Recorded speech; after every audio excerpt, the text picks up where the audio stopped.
If you like the story, you can support the author on Patreon. Link is in the description. Chapter 201, Heavy Losses. What is Taijutsu? Madara sat on a stone bench, watching Shige training in the distance, and said calmly, attacking directly with the body, without the need for hand seals, is called Taijutsu. But Taijutsu practitioners have always been at a disadvantage. Because they cannot use Ninjutsu or Genjutsu, their resistance to these techniques is too weak. If they're not careful, they can easily fall into someone else's trap. Uchiha Madara sighed and said, "Kid, I advise you to give up.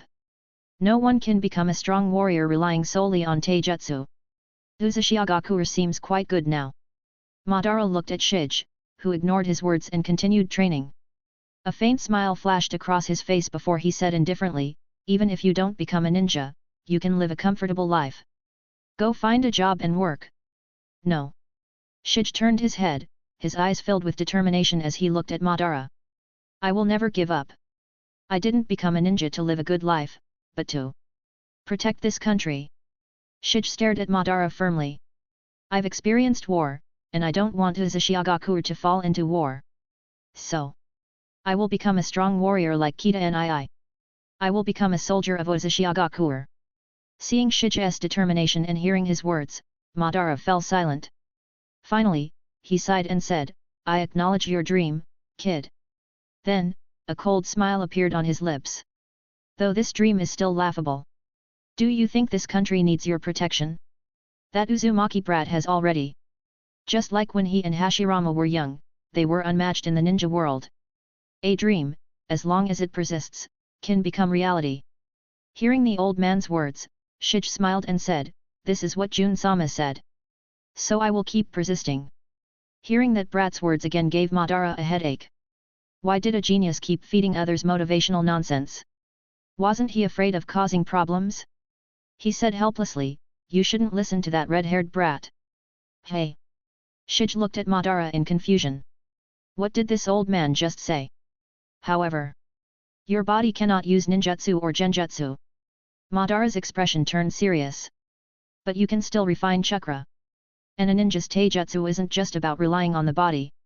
Seeing Shige listening attentively to his taijutsu lecture, Madara continued indifferently, "Although taijutsu doesn't consume chakra to attack like ninjutsu or genjutsu, a large amount of chakra can highly activate the body, achieving speed and strength beyond ordinary people's imagination. So, taijutsu has weaknesses, but also advantages. While it's very dangerous against genjutsu and ninjutsu users, for enemies who can absorb chakra or nullify ninjutsu, taijutsu is the most effective way to defeat them.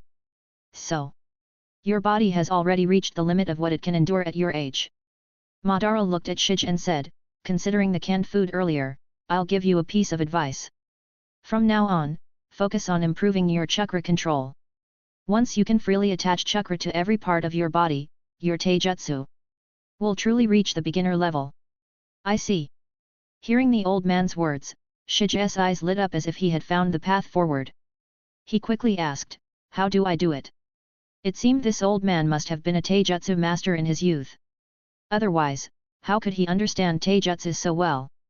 Recently, he had felt that no matter how much he trained, his progress was minimal, as if he had hit a bottleneck. Madara glanced at the nearby stream and the surrounding trees, then stood up calmly and turned around. Just as Shige thought the old man wouldn't teach him and anxiously prepared to ask. A faint voice reached him. "Water walking. Tree climbing. So, the old man wants you to be Nawake's instructor." Jiraiya frowned. "But the Senju clan? Are you sure you won't get beaten up?" "Nawake and Tsunade don't know yet." Orochimaru shook his head. "The old man told me to keep it a secret." "But now Nawake," Jiraiya hesitated before sighing. "You can't hide it for long. Tsunade will be even angrier when she finds out." He knew Tsunade's personality. If they told her now, she would grieve for a while but eventually pull herself together, and everything would be fine. But if they hid it from her, not only would they get punched, but they might even lose her as a friend. She might even hate you. Jiraiya looked at Orochimaru seriously. "What are you going to do?" Orochimaru opened his mouth but didn't know what to say.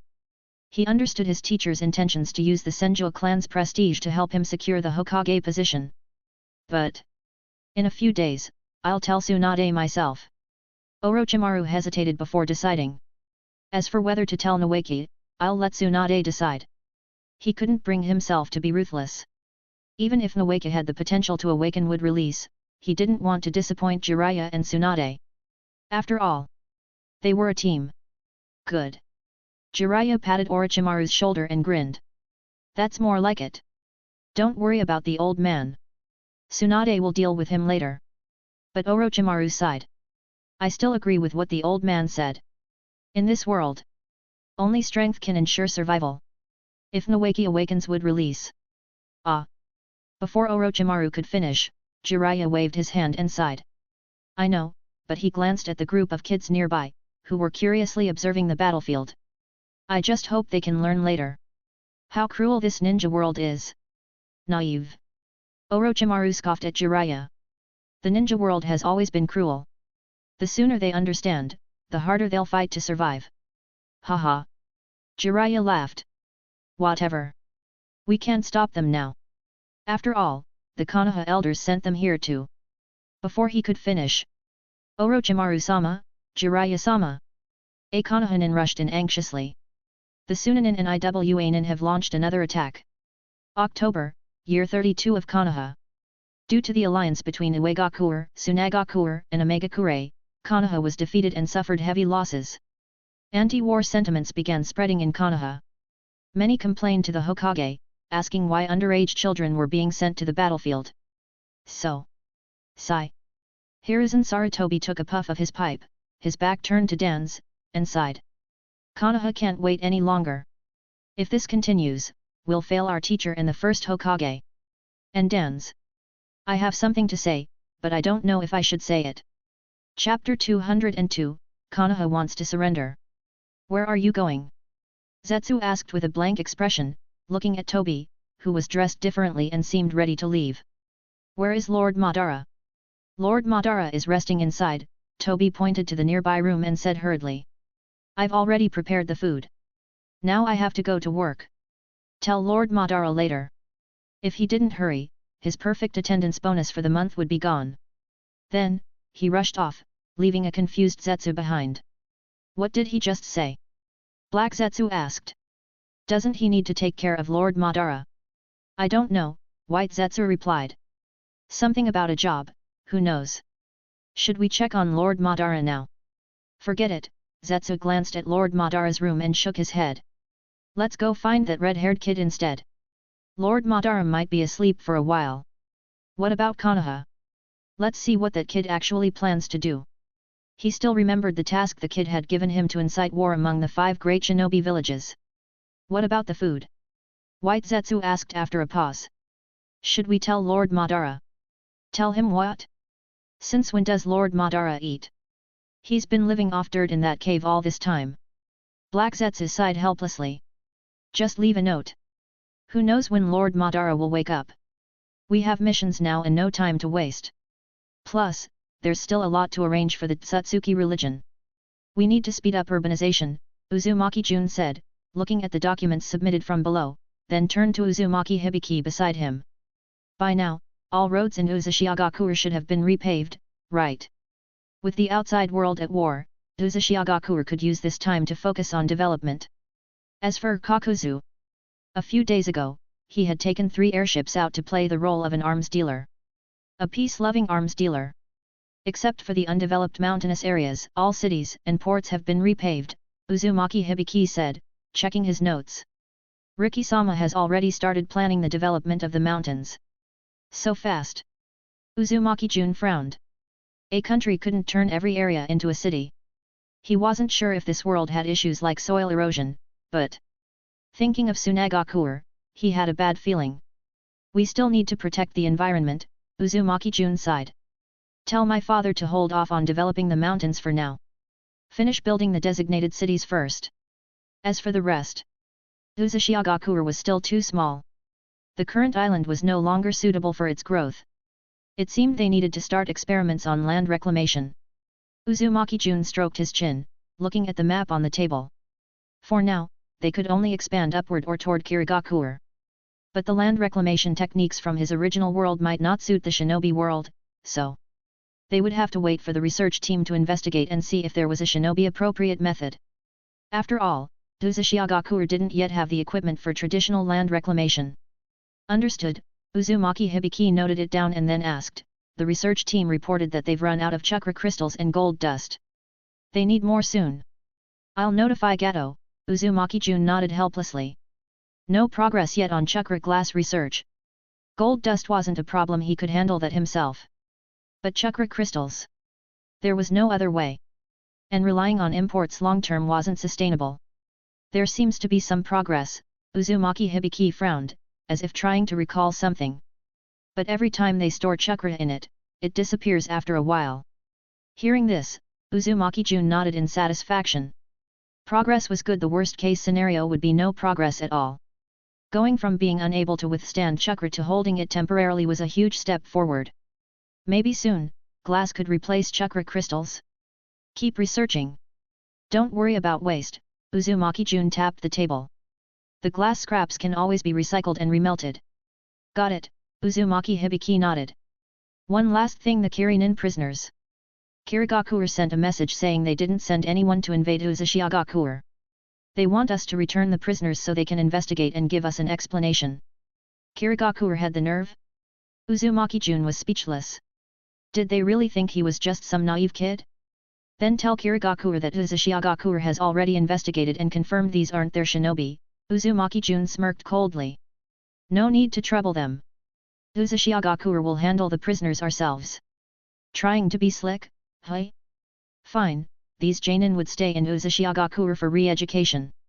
Also, have the ethics teachers extend the Kirinin's lessons by 2 hours every night, Uzumaki Jun narrowed his eyes. And assign them 10 extra exams every night. If this kind of education didn't reform their worldviews, nothing would. Yes. Uzumaki Hibiki gave a strange smile and nodded. I'll arrange it immediately. And just as Uzumaki Jun was about to say something else, he suddenly paused and smiled. That's all for now. You can go. Yes, Jun-sama, Uzumaki Hibiki nodded and respectfully turned to leave. He could tell Jun-sama had more to say but was dismissing him on purpose. But, as a shinobi, he would strictly follow Jun-sama's orders, no matter what they were. Once he sensed Uzumaki Hibiki had left, Uzumaki Jun narrowed his eyes and smiled. Come on out. Welcome, branch manager. Uchiha clan. Gather the clansmen tonight. The Uchiha clan leader stood in his training ground, his eyes blank as he looked at the sky. It's time. When people in the village began rejecting war and resisting it, the Uchiha clan's time in Konoha was up. After all, how else could they ensure no more Mangeki Sharingan would appear? The only way was for the Uchiha clan to perish. Uchiha Fugaku opened his mouth as if to say something, but seeing his father's sharp gaze, he sighed and said, I understand. He knew his most important task now was to ensure the Uchiha clan's survival. As for his father, they would sacrifice themselves for the clan's future. Later, I'll contact Uzumaki leader, the Uchiha clan leader said calmly. I'll speak directly with him and the Uzumaki clan leader. As for you, just lead the Uchiha clan forward. But remember, the Uchiha clan leader stared coldly into Fugaku's eyes. The Uchiha are not dogs. We will not live like mindless servants. No one can disgrace the Uchiha name. Uchiha Fugaku straightened his back and declared. I will protect the Uchiha clan's honor. Go, the Uchiha clan leader nodded in satisfaction. From now on, you are the Uchiha clan leader. Take care of our people. Chapter 203, The Uchiha Clan. Are you kidding me? Uzumaki Jun stared blankly at Zetsu in front of him. What was he saying? The village founded by the god of shinobi was going to surrender? Don't joke around. If they really surrendered, Sarutobi Hiruzen probably wouldn't even be able to keep his position as Hokage. Was it because he saw Danzo, at such an old age, still working hard for his ideals, and as his close friend, decided to help him achieve his dream? Are you sure?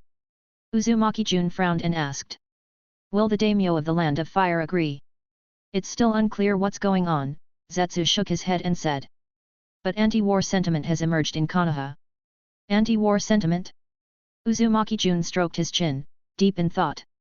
The war had only just started, and Konoha was already developing anti-war sentiment? This won't do.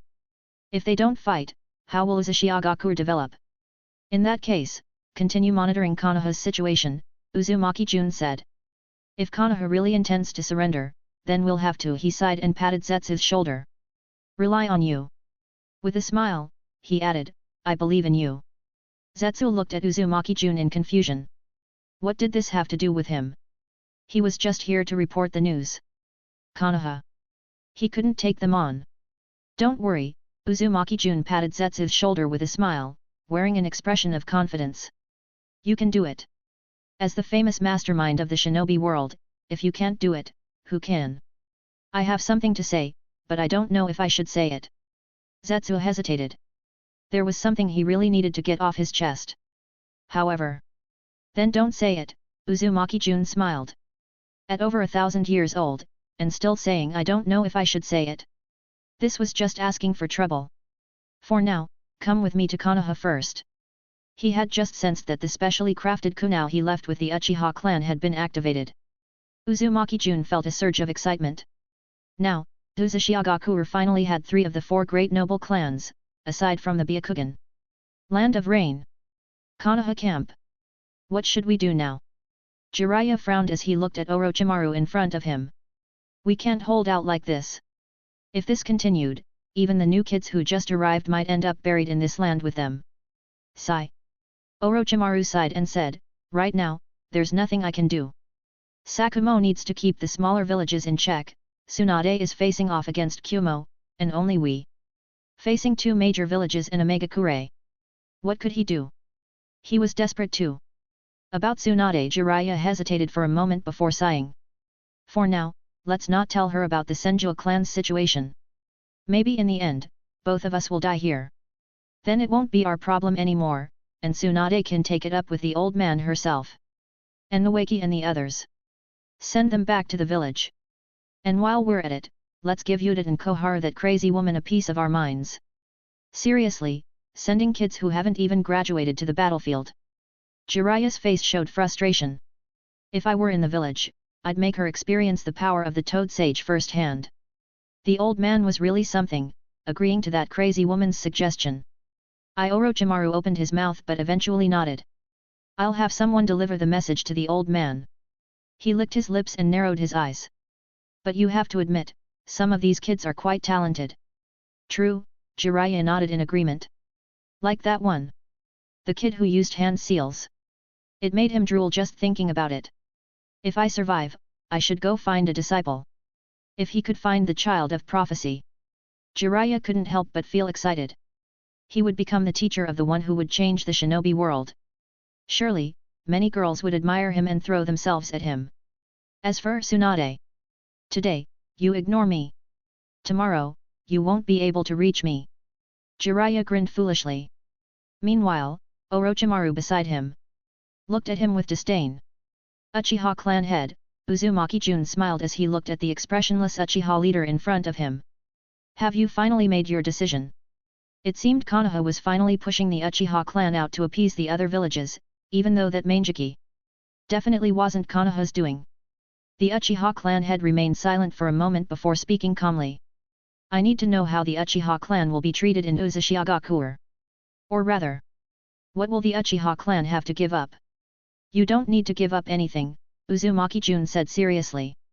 As for how the Uchiha clan will live in Uzushiagaku, that depends on your own efforts. Uzushiagaku is a nation governed by law. Everyone is equal before the law.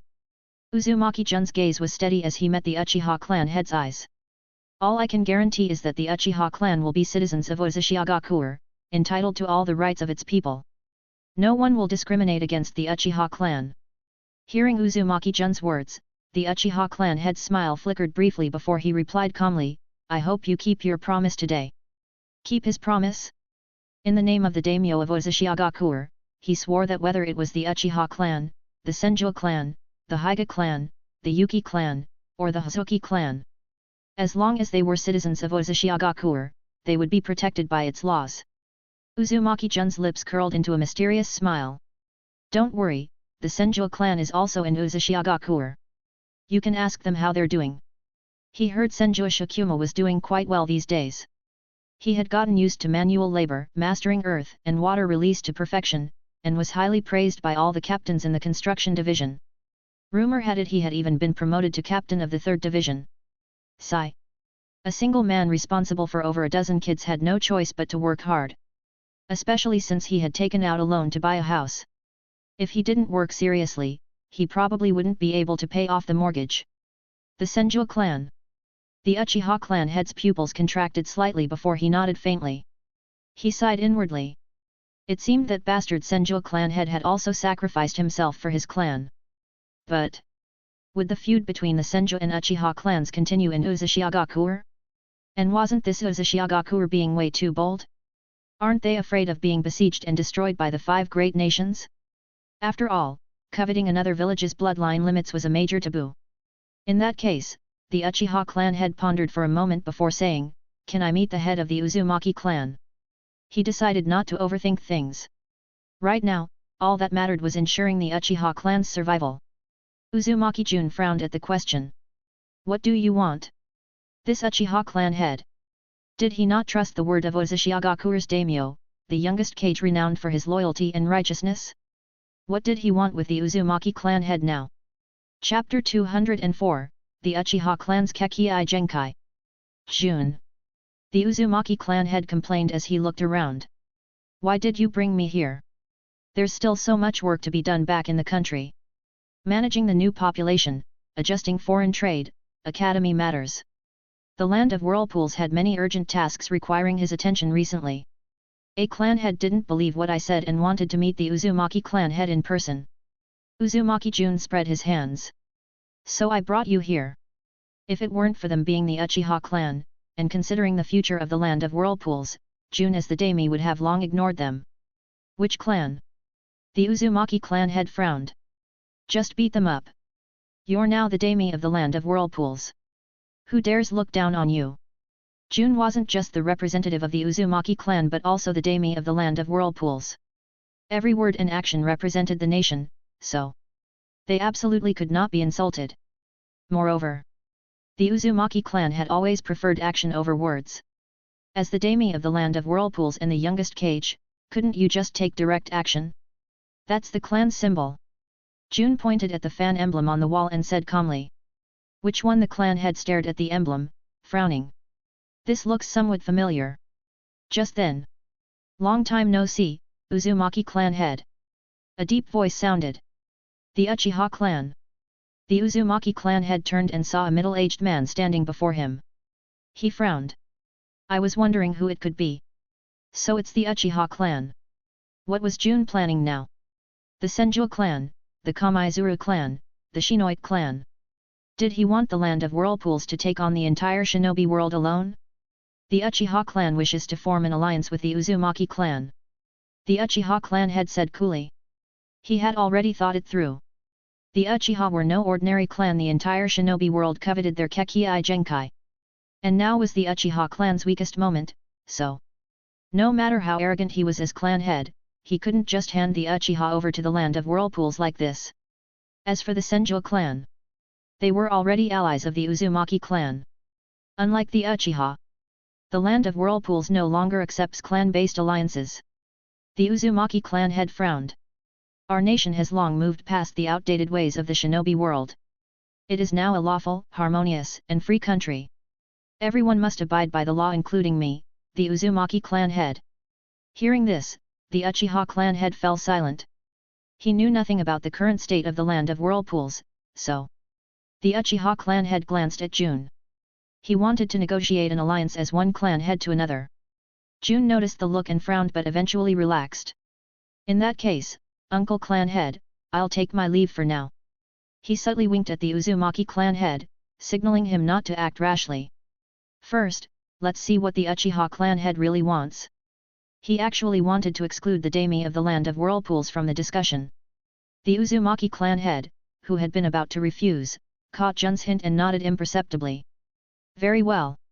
I shall speak to the Uchiha clan head in my capacity as the Uzumaki clan head."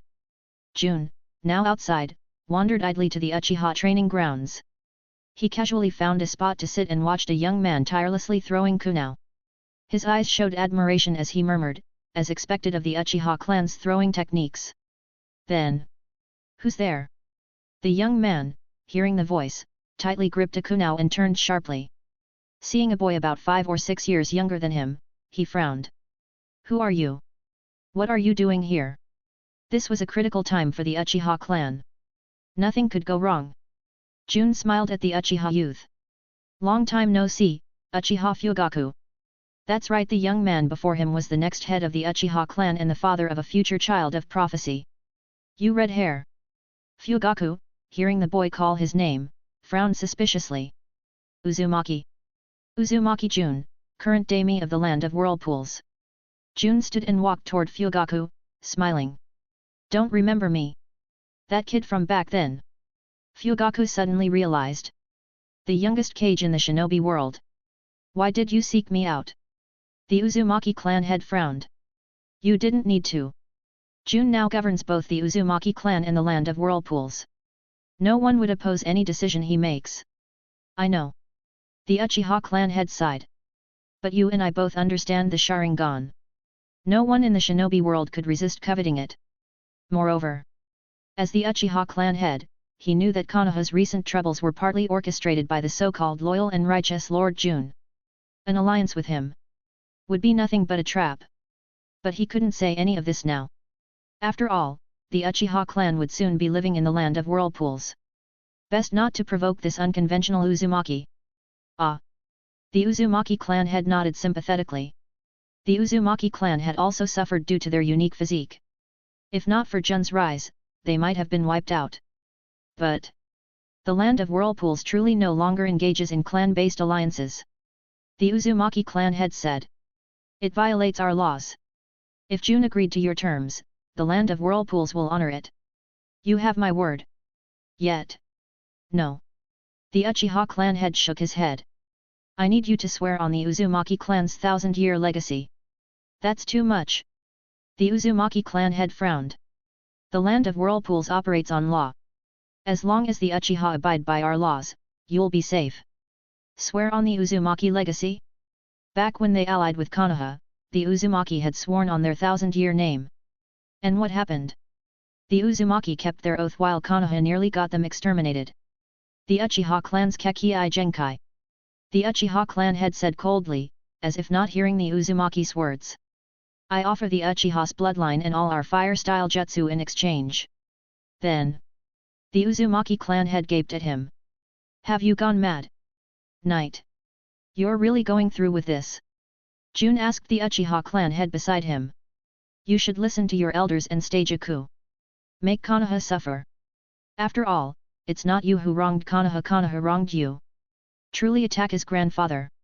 A ruthless man who killed his own clansmen to maintain Konoha's peace. Jun decided then, once Atake was born, he'd have him study the land of whirlpools' core ideology from childhood. Otherwise, as daimyo, he wouldn't rest easy. What if he drove Sasuke to rebellion? Jun didn't know what the Uzumaki and Uchiha clan heads discussed privately. He only noticed the Uzumaki clan head's odd smile afterward, so it was probably good news. As for whether the two clan heads would rebel against him, Jun wasn't worried. No one in the land of whirlpools would dare stage a coup now. After seeing off some Uchiha clansmen and the Uzumaki clan head, Jun was pulled by the Uchiha clan head to kill people. Uchiha clansmen. Consider this my final act for Konoha. The Uchiha clan head sighed. No matter what, Konoha was founded by the Uchiha and Senju. Stubborn. Jun scoffed. They want to wipe out your entire family. Yet you still think of Konoha, killing your own for its stability. Truly, the Senju and Uchiha were both fools. But he couldn't help but admire them. Aside from their stupidity, they were model clans that upheld order. Chapter 205, You have come. Uchiha Fuyuki, you will bring ruin to the Uchiha clan. A white-haired man with blood-red three-tomo Sharingan eyes glared at the middle-aged man and the young boy beside him. His expression hardened, and finally, he closed his eyes, his voice filled with sorrow. You will destroy the Uchiha. Before he could finish. SHH. Uzumaki Jun stabbed forward with a blade and said calmly, debts must be paid. You can continue your discussion in the afterlife.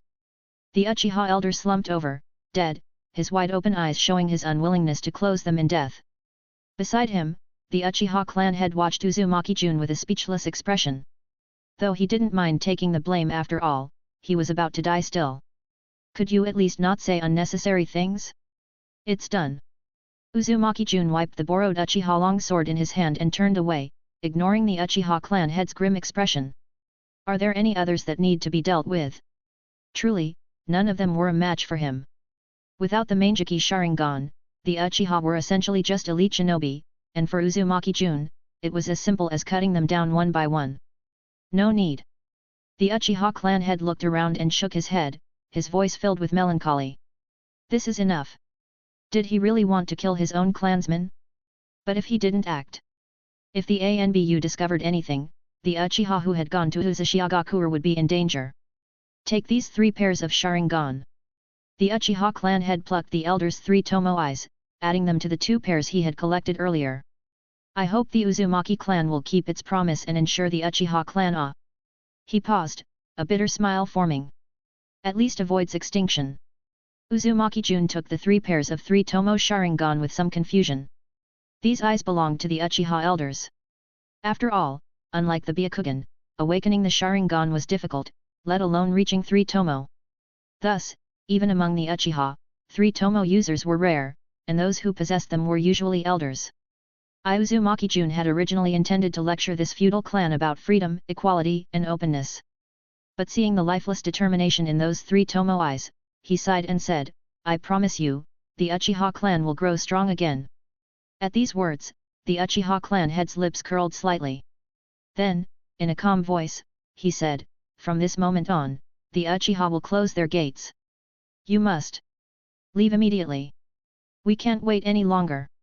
Sarutobi Hiruzen took a drag from his pipe and looked at Dans with a weary expression.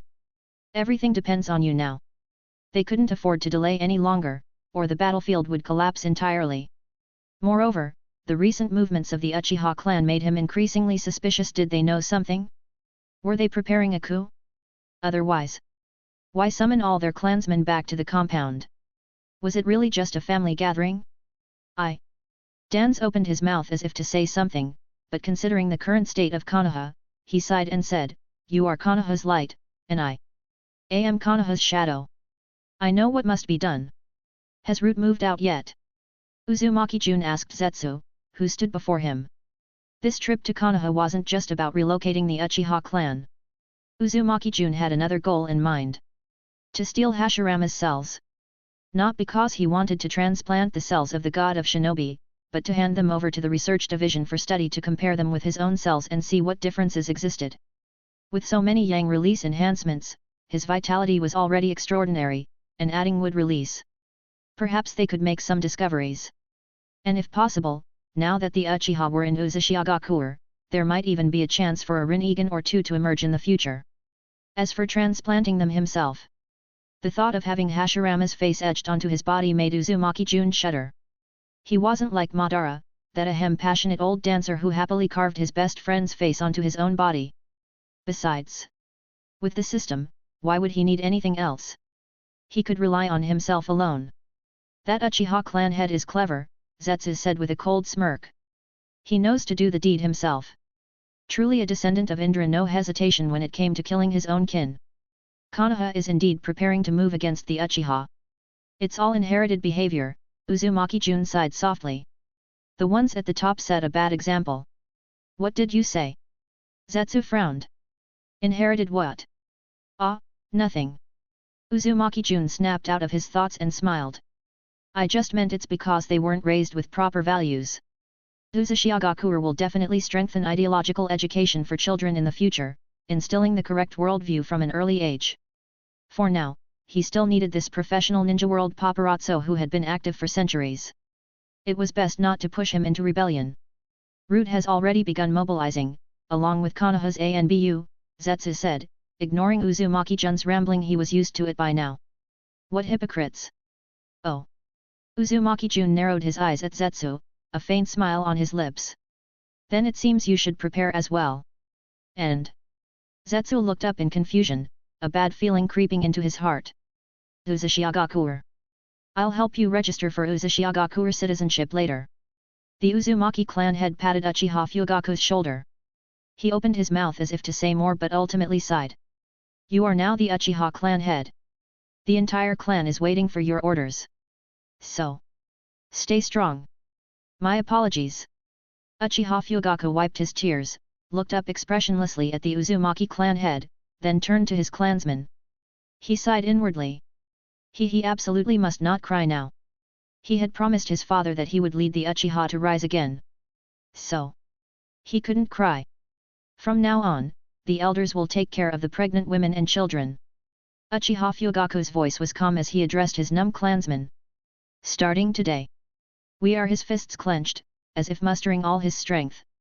No longer the Uchiha of Konoha. The Uchiha clan head knelt in the dimly lit clan hall, a blood-stained long sword resting across his thighs, its dark sheen eerie under the flickering light. His gaze was calm as he stared at the Uchiha crest before him. He sighed inwardly. He didn't know if the 1,000-year-old crest would ever be displayed again. He didn't know how the Uchiha would fare under Fugaku's leadership. He didn't even know if he would ever meet the clansmen he had known, the ones that Uzumaki brat had killed by his own hand in the afterlife. He knew nothing. He didn't even know if what he had done was right. But he had no choice. Then, creak. The wooden door of the hall opened. A group of masked shinobi rushed in, immediately surrounding the Uchiha clan head. Hearing the noise, the clan head remained kneeling, unmoving, until heavy footsteps echoed through the hall. The Uchiha clan head's grip on his sword tightened slightly. Then, in a calm voice, he said, "You have come." Chapter 206, Manjiki Sharingan. Looking at the eerie atmosphere, especially at the kneeling Uchiha clan head, Dans didn't know what to say. As soon as he entered, he was shocked by the scene inside the Uchiha compound. The ground was littered with corpses of the Uchiha clan. At first, he suspected it was the work of that elusive Manjiki user, the one who had stolen from Kumegakure and Uegakure, and had now finally set his sights on Konoha. But he never expected. Dans glanced at the blood-stained long sword and sighed inwardly. So it was you who did this. It seems the Uchiha clan had already guessed Konoha would move against them. Dans thought helplessly. As for taking matters into their own hands, it was probably to ensure some of the Uchiha bloodline survived. So, yes, Dans paused for a moment before speaking. I'm here. You shouldn't have come, the Uchiha clan head sighed. Though he didn't know Dan's purpose, no matter what, he had helped the Uchiha clan before. Dans was momentarily stunned before replying helplessly, but I'm already here. Did he even want to come? His heart was bitter. His dream was to be the kind and gentle village elder of Konoha, not to prop up Konoha's massive roots. But for Konoha's sake, he had no choice but to act now. This was all the fault of Hiruzen. So, the Uchiha clan has engaged in treason. By order of the Hokage, I am here to arrest them, Dan said coldly, glancing at the confused Anbu. Why aren't you moving? Sorry, Hiruzen. You'll have to figure out how to salvage your reputation. Zetsu felt that ever since he met that red-haired brat, he hadn't had a single moment of peace. No matter when or where, whenever he saw that kid, he always came up with something new for Zetsu to do. Like this time. He was being sent to steal Hashirama's cells. Of course, Zetsu knew the uses of the first Hokage's cells. Hadn't Madara's Rinnegan been the result of biting a piece of Hashirama's flesh and fusing it with his own? And then there was that idiot Tobi. Though he didn't know what that brat wanted Hashirama's cells for, Zetsu wasn't keen on letting him get his hands on them. No matter how much the kid preached about peace, Zetsu didn't believe a word of it. He had figured it out that brat probably knew something, but he couldn't beat him. What else could he do? Right now, Zetsu could only hope the kid didn't know his true goal. Otherwise, he'd really have to wait for the brat to die before making his move. But I miss Mother, Zetsu thought tearfully. He just wanted Mother to love him one more time. Why was it so hard? But for now, he had to complete the brat's mission. Otherwise, who knew what else that kid would do to torment him? Uzumaki Jun didn't stay in Konoha waiting for Zetsu. After assigning the task, he left immediately, because Zetsu would come find him once he succeeded. I wonder how Zetsu will sneak in to steal Hashirama's cells. Uzumaki Jun smirked mysteriously. He wasn't sure if Konoha's biotechnology had already reached the bizarre levels seen after the Third War, where they were already working on creating the wood-style user Yamato. But he did know that if Zetsu tried impersonating Dan's again to sneak in, Uzumaki Jun felt he might as well prepare to collect Zetsu's corpse. His mother might never return. Because Dan's wasn't stupid. After being tricked once, he wouldn't neglect security measures. So now, all he could do was pray that Zetsu's determination to save his mother was strong enough to avoid falling into Dan's trap. Land of Whirlpools. The Uzumaki clan head hadn't left, still waiting for Uzumaki Jun to return.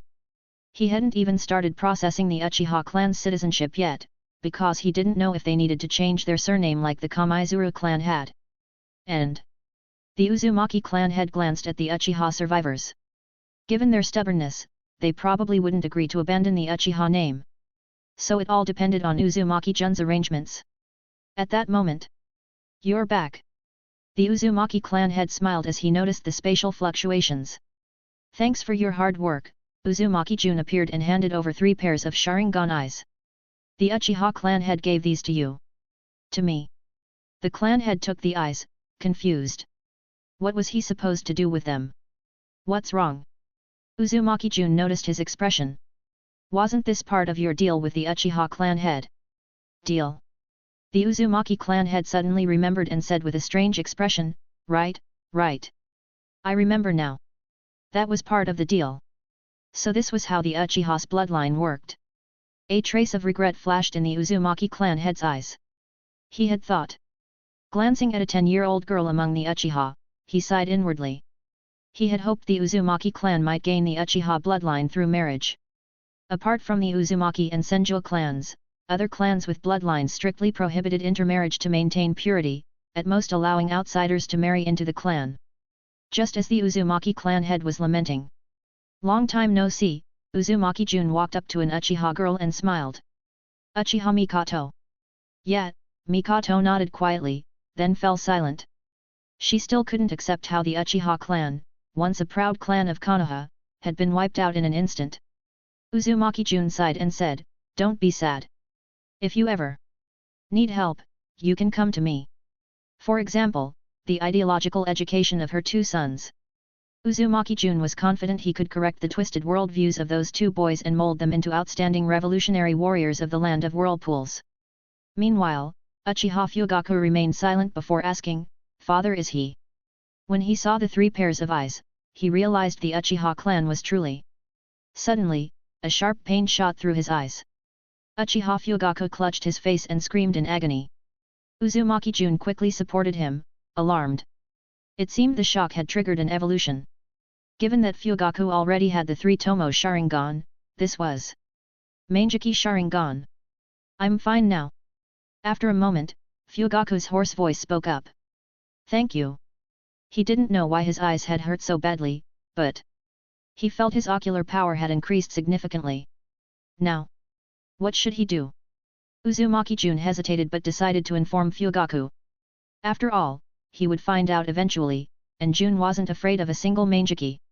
"So, you've awakened the Manjiki?" Uzumaki Jun looked at Fugaku with a tone of heartfelt approval and sighed. Chapter 207, Uchiha and the Shinoik. "Konoha. What did you say?" Sarutobi Hiruzen's hand trembled, nearly dropping his smoking pipe. He took a deep breath, clutched his chest, and stared at the Anbu before him with disbelief. "Say that again." Had he misheard just now? Advisor Danzo said that according to your orders, the entire Uchiha clan needs to be placed under control, the Anbu Jonin replied, though puzzled as to why the Hokage wanted him to repeat it, he obediently complied. "But a portion of the Uchiha clan has disappeared. We haven't yet determined where they went." Sure enough. Hearing the Anbu's words, Sarutobi Hiruzen froze for a moment, sighed inwardly, and then, "Tell Advisor Danzo to get his ass over here now," he roared. As for how to handle the Uchiha clan, Uzumaki Jun also felt a headache coming on. Because this time, the alias he used wasn't Uchiha Shin. To some extent, the Uchiha clan's current predicament was all his ahem, that Uchiha Shin's doing. Otherwise, the Uchiha clan could have lived peacefully in Konoha for another 20 years or so.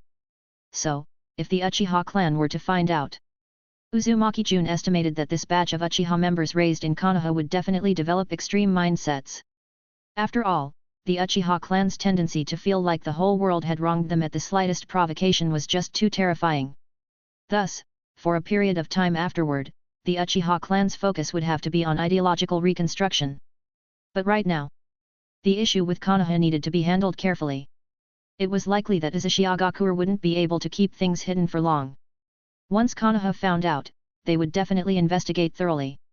They couldn't just let dozens of Uchiha members roam freely outside. What if one of them awakened the Mangekyo in the future and decided to destroy Konoha? Take Uchiha Fugaku, for example. Uzumaki Jun guessed that his mind was currently occupied with thoughts of revenge. He was just restraining himself for now because he hadn't yet seen the Uchiha clan settled safely. So, since we can't hide it, we'll have to prepare for a fight with Konoha, Uzumaki Jun sighed and muttered. The Senju clan, the Uchiha clan, the Kamaizuru clan, the Shinoite clan. Without realizing it, Uzumaki had become the enemy of the entire shinobi world. But recently, he needed to give Konoha something else to worry about, to keep them too busy to focus on this. He couldn't let Konoha surrender so easily. Zetsu, Uzumaki Jun sighed, feeling melancholic. When are you coming back? How long does it take to steal a bit of Hashirama's cells? Why hasn't he succeeded yet? Could it really be? I've failed your mother. Uzumaki Jun suddenly froze, putting on a sorrowful expression. Don't worry, I'll take care of your mother for you in the future. However, before he could finish speaking. What did you say? A black and white figure appeared in Uzumaki Jun's office, then pulled out a leaf-wrapped object and handed it to him. I've gotten what you asked for. Nothing, Uzumaki Jun narrowed his eyes and smiled upon seeing Zetsu. I was just saying you've contributed your part to the great cause of peace in the shinobi world. Zetsu completely ignored Uzumaki Jun's nonsense and said flatly, if there's nothing else, I'll take my leave. He had decided never to come back unless absolutely necessary. If he kept messing around like this, someone would eventually notice something. Don't be in such a hurry, Uzumaki Jun smiled. Remember what I told you last time. Stirring up conflict in the shinobi world. Zetsu frowned. But Konoha has already surrendered now. That's exactly why I need you. Uzumaki Jun said. What do you want me to do? Zetsu frowned. If the Uchiha clan in Konoha is wiped out, the other villages won't continue the war. After all, the purpose of the war was to weaken Konoha's strength. With the Senju clan gone and the Uchiha clan on the verge of destruction, Konoha was already weakened enough. Pushing further would only make them fight desperately. So, though he felt some regret, Zetsu believed he should wait for the next opportunity. However, Uzumaki Jun narrowed his eyes and said calmly, for example, someone in Konoha might awaken would release. Zetsu stared at Uzumaki Jun in shock. No wonder they had hit it off the first time they met. This kid was even more ruthless than him, a millennium-old mastermind of the shinobi world. Are you a devil? And that would release from last time. Zetsu hadn't seen it with his own eyes, and he found it very strange. After all, he had examined Senju Toshiki and confirmed there was no wood release chakra in his body. So, even now, he still didn't know how that wood release had appeared. Because, unless absolutely necessary, he avoided showing up wherever this kid was. Is this where I'll be working?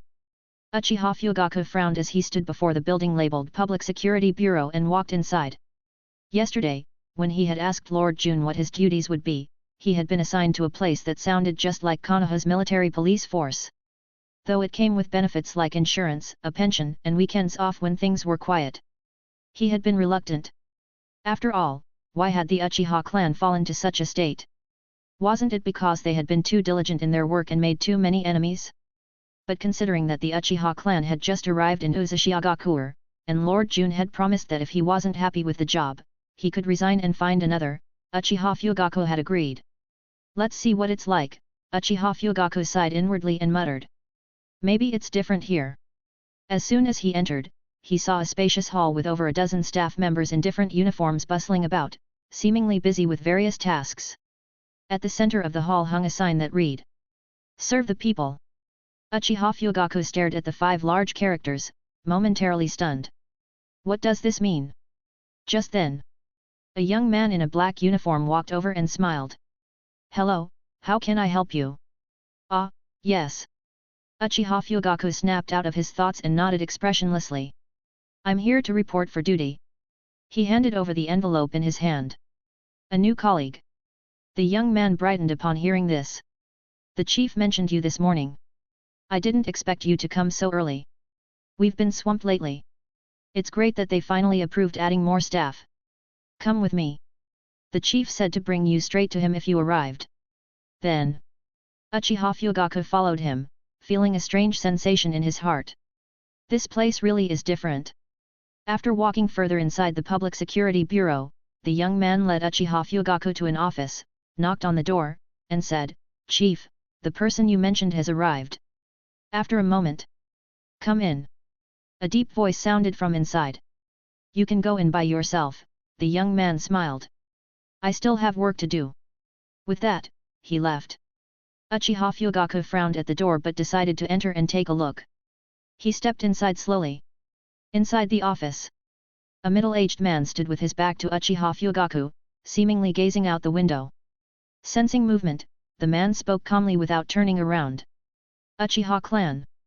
"Yes." Uchiha Fugaku's brow twitched slightly before relaxing. He assumed Lord Jun must have informed him. At that moment, the middle-aged man turned around, his expressionless eyes meeting Uchiha Fugaku's. Instantly, Uchiha Fugaku's eyes widened in shock as he stared at the man's eyes. This. His Mangekyo Sharingan activated involuntarily. Shinoic Bloodline Eyes. Chapter 211, Who is Uchiha Shin? Mangeki. Miroto Jaemon looked at the Uchiha clansman who had suddenly awakened the Mangeki. Although he had already learned about it from Lord Jun, seeing it with his own eyes still shocked him. After all, back then, that pair of Mangeki, which had dominated the world, had truly frightened the Shinoic clan. "Don't be nervous." Miroto Jaemon sat down and said with a smile, "Let the past stay in the past. Now, we are all citizens of Uzushiagakuer. In fact, we are even colleagues." This was what most of the Shinoic clan thought. If the Uchiha clan were still a noble clan of Konoha, then vengeance would have been inevitable. But now that they had become a clan of Uzushiagakuer, it was time to let go. So many years had passed, and the Shinoic were living well now. Just as Lord Jun had said, there was no need to dwell in hatred. They should cherish what they had in the present. And indeed, having suffered hardships, the Shinoic valued their current lives more than anyone else. "You aren't." Uchiha Fugaku saw that Miroto Jaemon had no intention of attacking him, so he also sat down. After a moment of silence, he decided to ask, "Who exactly is that Mangeki user?" His hands clenched tightly. The Uchiha clan's current predicament was partly due to the policies set by the second Hokage, but another reason was Uchiha Shin, the one who had stirred up chaos across the shinobi world. "I don't know either." Miroto Jaemon shook his head and sighed. That Mangeki user always wore a mask. No one knows his true identity. As someone who already knew Lord Jun's true identity, he had rehearsed their story yesterday. Any blame would be pinned on Konoha. Back then, our Shinoic clan also thought we would be wiped out, but the leader of the Akatsuki took us away. Miroto Jaemon spoke with a tone of relief. They are an organization that yearns for peace and is dedicated to public welfare. So, we were brought to Uzushiagakuer. You probably know this already, but Uzushiagakuer seems to have a partnership with Akatsuki. They have been searching for a path that can bring hope and peace to this chaotic shinobi world. If you don't understand, you can look around Uzushiagakuer later. Miroto Jaemon smiled at Uchiha Fugaku. You'll see how different Uzushiagakuer is from other nations. You'll come to like it here. Then Uchiha Fugaku fell silent after hearing Miroto Jaemon's words.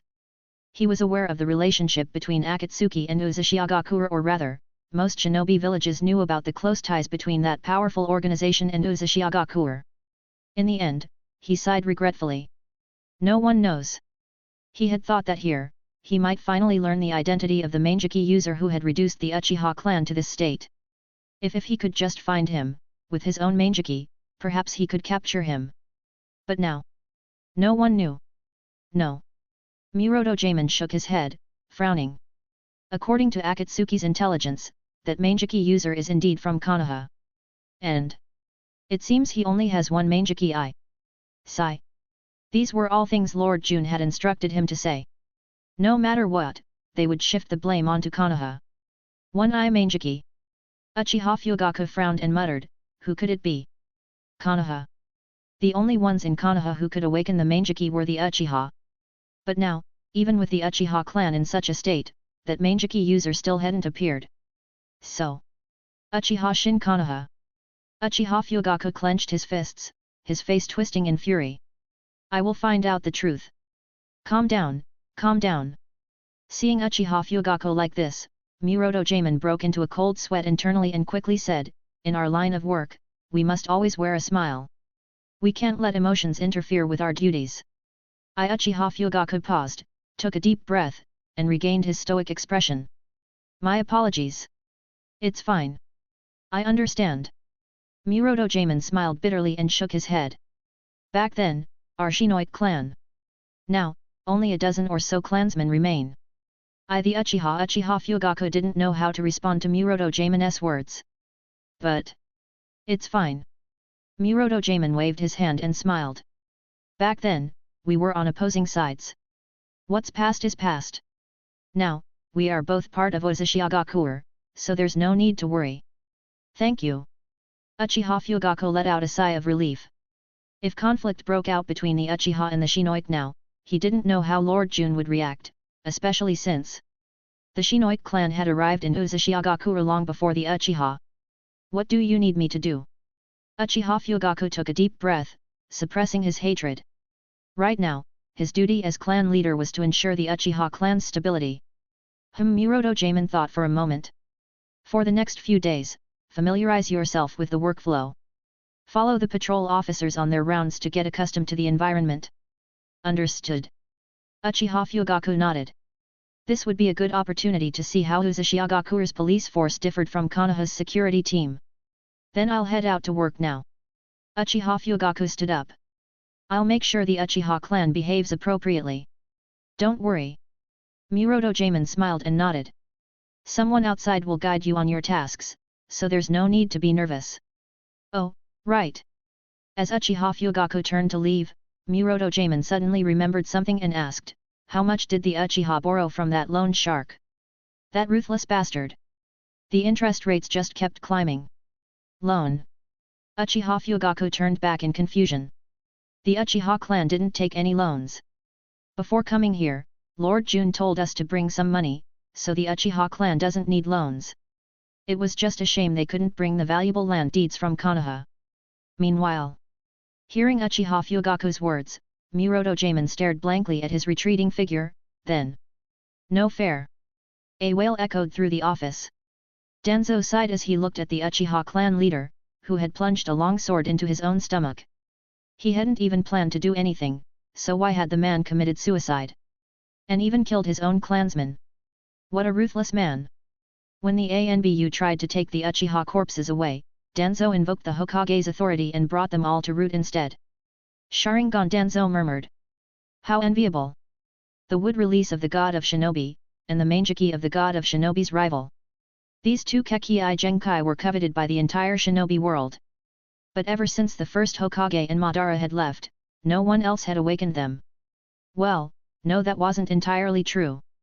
The deceased Senju clan leader had also awakened wood release in his final moments. Danzo walked up to the Uchiha clan leader's body. The man had kept his back turned the entire time, and after just a few words, he had killed himself. What a waste of eyes! Danzo stared at the closed eyelids, then touched the bandages covering his right eye. In that case, leave them to me. Let these eyes continue protecting Konoha. He reached out and pried open the Uchiha clan leader's eyes. But then, Danzo's own eyes widened in shock. Mangeki. Indeed, what lay before him was not the standard 3-tomo Sharingan the Uchiha clan leader had possessed, but a pinwheel pattern formed by 3 interconnected tomo. However, why only one? Danzo frowned at the empty socket of the other eye. Chapter 212, The Hero of Konoha. Land of Whirlpools. Afternoon. Don't be nervous. The young man handed a bottle of water to Uchiha Fugaku and said, our mission isn't very difficult. We just need to protect the land of whirlpools and serve the people. Looking at the hard-working civilians not far away, he smiled slightly. Some things, they understand better than we do. Everyone lives freely and equally under the law. Although the land of whirlpools is a nation based on law, there are still some differences in customs and sentiments. You don't need to worry. The young man patted Uchiha Fugaku on the shoulder and said, you'll get used to it after some time. Thank you. Uchiha Fugaku took the water, glanced at the bottle, and said expressionlessly, how much? No need, no need. The young man shook his head with a smile.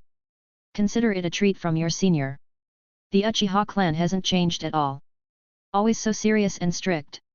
Hearing the young man's words, Uchiha Fugaku narrowed his eyes. His 3-tomo Sharingan activated automatically as he put down the water bottle and stared at him. Why did this ordinary police officer know his identity? Had Lord Jun informed the entire land of whirlpools? However, don't be nervous. Seeing Uchiha Fugaku's tense expression, the young man paused, then smiled, and said, I haven't introduced myself yet. Muroto Sosuke, a member of the Shinoik clan. Shinoik. Uchiha Fugaku's eyes widened. Although that chief said the Shinoik clan had long forgotten what the Uchiha clan did to them, it didn't mean everyone below had let go of their hatred. So, he was still somewhat worried inside. Don't worry. Sosuke spread his hands to show he meant no harm and said, the Shinoik clan doesn't want to live in hatred forever. Of course, the premise was that the Uchiha clan became citizens of the land of whirlpools. Sorry. Uchiha Fugaku deactivated his Sharingan, picked up the water bottle, and said calmly, I will also restrain the Uchiha clan. No need. Sosuke shook his head. Just as he was about to say something else, a little girl ran over. Daddy. She hugged Sosuke's leg. Yuko. Sosuke picked up his daughter, his face full of affection. He patted her head and smiled. What are you doing here? Where's mommy? Mommy. Yuko looked around in confusion, then turned her head and said happily, she's coming. Honestly. A long-haired woman ran over, pinching Yuko's cheek with a stern expression. Why did you run off? Don't you know Daddy is on duty? I missed Daddy. Yuko clung tightly to Sosuke's neck, pouting. Mommy is mean. Oh. You're calling Mommy mean now? The mother rolled up her sleeves, ready to pinch Yuko's cheek again. It's fine. Sosuke shook his head. I was just taking a break anyway. Then, pointing at Uchiha Fugaku beside him, he said to Yuko, this is Uncle Fugaku. Hello, Uncle Fugaku. Yuko said sweetly, then took out a piece of candy from her pocket. Yuko will give you candy. As for Uchiha Fugaku, his expression froze. He was only in his teens, still a young boy, and unmarried. How had he suddenly become an uncle? But as a member of the Uchiha clan, he quickly dismissed the thought after a brief pause. He nodded and said, hello. The mother also greeted Uchiha Fugaku, then took Yuko and said with a smile, come with mommy. Daddy still has work to do. Ignoring Yuko's protests, she apologized to Fugaku and Sosuke before leaving with her. Haha. Sosuke watched the scene with a warm smile and said, sorry about that. No. Uchiha Fugaku shook his head and said calmly, she's very cute. Looking at the red candy in his hand, he couldn't help but smile slightly. Back in Konoha, no child would ever treat a member of the Uchiha clan like this. Yet, Sosuke looked up at the setting sun and smiled. The Shinoik clan cherishes our current life very much. So, we haven't told the next generation about the past, any grudges or hatred. Let it all end with our generation. As long as we can live happily, that's enough. Konoha. The Uchiha clan's corpses. Hiruzen Sarutobi took a puff of his pipe, narrowed his eyes at Dan's, and said, no matter what, they sacrificed themselves for Konoha. They should be buried as soon as possible. His old friend had suddenly taken all the Uchiha corpses away. What was he planning? I know. Dan's nodded solemnly. But after investigating, we found that a group of Uchiha clansmen are missing. Root and ANBU searched thoroughly but couldn't find them in the village. What about recent exit records? Hiruzen frowned and said, maybe the Uchiha clan wanted to preserve their bloodline and moved some members out. We've already checked. Dan shook his head. The Uchiha clan hasn't had any exit records recently. Most of them returned to the village. You mean? Hiruzen seemed to realize something and narrowed his eyes. Someone secretly took them away. And the ones taken were mostly women and children. Who could it be? It's still unclear. Dans touched his right eye and shook his head. But I'll investigate thoroughly. Maybe it really is related to that Manjiki. Among the Uchiha corpses, not only was the clan leader missing one eye, but the 3 Tomo Sharingan of 3 Uchiha elders had also been gouged out. So, who was it? Or perhaps Uchiha Shin was the Uchiha clan leader, and the reason he killed his clansmen and committed suicide was because he loved the village so deeply. Also, Dans knew very well that the remaining Manjiki of the Uchiha clan leader must never be revealed to his old friend. Otherwise, who knew what might happen? Sigh. Hiruzen sighed helplessly and nodded. I'll leave it to you. Konoha is in a critical state right now. Any potential risks must be handled carefully. I will protect Konoha. Dans nodded seriously. You are Konoha's light, and I am Konoha's shadow. We are both indispensable parts of the village. For some reason, hearing Dan's words made Hiruzen feel an urge to punch someone. Damn shadow, just stay in the shadows and take the blame. You've changed, old friend. You've become shameless and even more sinister. Hiruzen sighed gloomily and said, so, how should we handle the Uchiha clan now? You want me to make the suggestion? Dan stared speechlessly at Hiruzen. You've already made up your mind, yet you want me to say it. Isn't this just making me take the blame? The blame for being cold-blooded and ruthless. But, as the shadow of the village, he had no choice but to speak. This was the price. The price for the Uchiha corpses. Confiscate the Uchiha clan's land for village use. Dan sneered. At the same time, spread the word that the Uchiha clan's fate was due to their attempt to stage a coup. Isn't that too harsh? Hiruzen gripped his pipe, hesitating. No matter what, the Uchiha clan was one of Konoha's noble clans. No, it's not harsh at all. This is the fate traitors deserve. Dan shook his head. Hiruzen, you're too kind. In that case, Hiruzen fell silent for a moment before reluctantly conceding. Do as you say. But declare the Uchiha clan leader as a hero of Konoha. To prevent civil war in the village, he killed the entire Uchiha clan before committing suicide. At the same time, confiscate the Uchiha clan's land for village use. In the name of the Hokage, distribute it to ninja who have made significant contributions to the village or to impoverished civilians. Remember, everything we do is for Konoha. Chapter 210, Perhaps it's time to find a job. November, year 32 of Konoha. Due to the Uchiha clan, one of Konoha's noble families, launching a coup, the Uchiha clan head could not bear to see Konoha suffer from internal strife. He personally executed the entire Uchiha clan and, in remorse, committed suicide before the Hokage, begging for forgiveness on behalf of the Uchiha clan. The Hokage, moved by the Uchiha clan's long-standing contributions to Konoha, honored the clan head's dying wish by posthumously declaring him a hero of Konoha. At the same time, the Uchiha clan's lands were reclaimed by the village, to be fairly distributed to ninja who had contributed to Konoha or civilians living in hardship. Instantly, the village was filled with joy, anti-war sentiments diminished, and the Hokage received widespread praise. Kind, gentle, and approachable, such was the reputation of Konoha's shadow. That same month, Konoha extended invitations to the other 4 major ninja villages for a 5-cage summit, with the goal of discussing the future of the shinobi world and guiding it toward true peace. The meeting was tentatively scheduled to be held in the Land of Rain.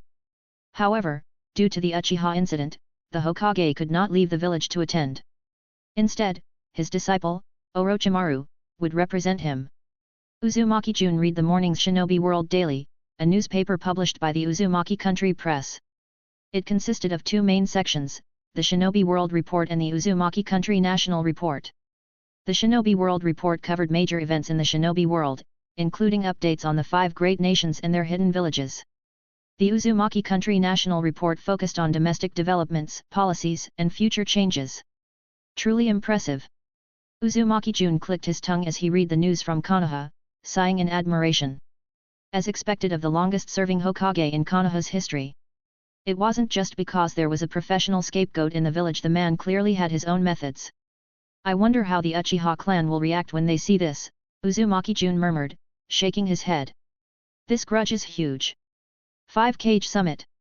Uzumaki Jun stared at the words on the newspaper, muttering to himself. Looks like we need to prepare. Otherwise, how would Uzumaki country sell weapons? After all, the Minister of Finance was still in the land of rain promoting weapon sales. I wonder how big of an order Kakuzu can secure, Uzumaki Jun mused, narrowing his eyes. Probably a sizable one. But Uzumaki country still lacked manpower, especially ninja. It was a severe shortage. Some departments were even digging into their own budgets to offer high salaries for recruitment. Manpower, Uzumaki Jun sighed helplessly. Looks like I'll have to sneak out and recruit people again during the next ninja war. Some time had passed, and the Uchiha clan had mostly settled into life in Uzumaki country. Just as Lord Jun had promised, they faced no discrimination or threats. Combined with the money they had brought with them, the Uchiha clan was living relatively well. I should probably rein in those kids, Uchiha Fugaku muttered to himself, shaking his head. Otherwise, trouble might break out. Because of the Uchiha clan's great calamity, almost all the survivors had awakened their Sharingan. Uchiha Fugaku believed that in the future, the Uchiha clan would grow strong again, perhaps even stronger than the Senju clan, who were still hauling bricks. What idiots, leaving without taking a single coin, Uchiha Fugaku sneered. Recently, while on patrol, he had run into Konoha's former elite jonin and current Uzumaki country construction worker, Senju Shikuma. Over a dozen kids. How exhausting! Uchiha Fugaku narrowed his eyes, feeling an inexplicable urge to laugh. This time, the Uchiha clan had won. However, because so many of the children had awakened their Sharingan, they had become somewhat arrogant and unruly. As the clan head, Fugaku had been called to the Uzumaki country elementary school several times to meet with teachers.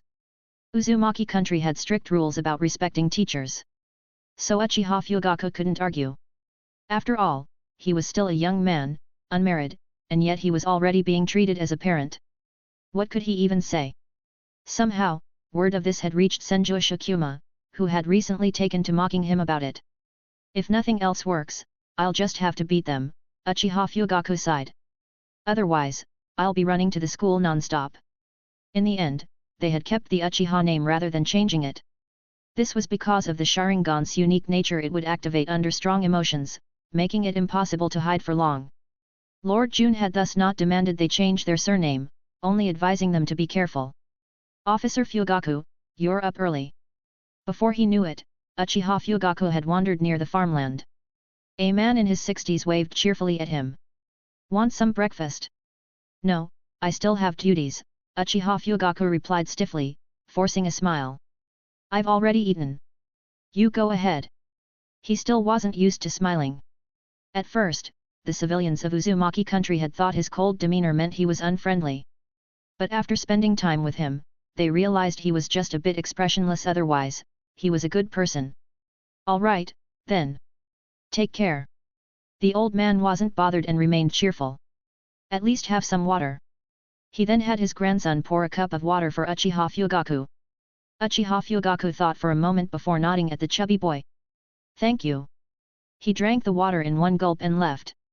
As he turned away, a faint smile unconsciously appeared on his lips. Just as the chief said. Uzumaki country is different. The higher your chakra intensity, the faster your speed and the greater your strength, Madara said calmly from his stone seat, watching Shige punch in the distance. So it's not enough. Still not enough. Increase your chakra output. Hearing Madara's words, Shige gritted his teeth and forced more chakra through his body, enduring the pain as he shouted, ah! Then, he continued striking the tree in front of him. Good. That's the maximum chakra you can handle right now, Madara nodded. If a taijutsu specialist wants to grow stronger, they must endure 100 times more pain than other ninja. If you think it's too much, just give up. Being a ninja isn't easy. I won't give up. Shige yelled, putting more force into his punches until crack. The tree, as thick as a bowl, snapped in half. Rest, Madara said indifferently, though he was satisfied. You're still too weak. Shige collapsed onto the ground, panting heavily. Thank you, old man. Madara scoffed but said nothing. By the way, old man, if you're so strong in taijutsu, why not become a teacher at the academy? Shige asked, unfazed. After spending time together, though he still didn't know the old man's name, he knew he was a kind person beneath the cold exterior. Uzumaki country is really short on taijutsu instructors, Shige muttered. Right now, they only teach basic taijutsu. Teacher. Madara frowned slightly. So, someone who teaches taijutsu. Recently, it had been Toby earning money to support them. As a man who had once fought the god of shinobi to a standstill, Madara couldn't help but feel ashamed. Even though Toby was just a tool he had created. A strong man had his pride. So. Perhaps it's time to find a job, Madara murmured. Chapter 211, For the peace of the shinobi world, we can only attack the Land of Rain. Land of Rain. This 5-cage summit did not include the other smaller shinobi villages. Tisk, tisk, that old monkey Sarutobi Hiruzen really thinks highly of himself. The Raikage glared unhappily at Orochimaru, who was sitting in the Hokage's seat, and said, he didn't even attend the 5-cage summit. It seemed this pale-faced guy was probably the next Hokage. Raikage-sama, Orochimaru licked his lips and calmly met the Raikage's gaze, replying indifferently, my teacher simply had some matters to attend to in the village and couldn't make it. Humph. The Raikage sneered coldly. Then, do you even have the authority to represent the Hokage, little pale face? Don't worry. Orochimaru shrugged, unbothered. By sitting here, I am temporarily exercising the Hokage's authority. He glanced at Jiraiya beside him.